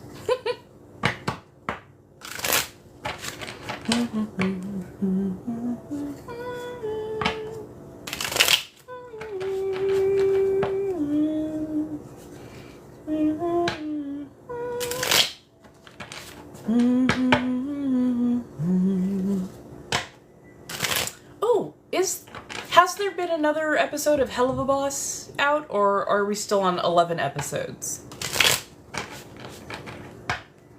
Sorry, I absolutely adore the musical numbers in Hell of a Boss. They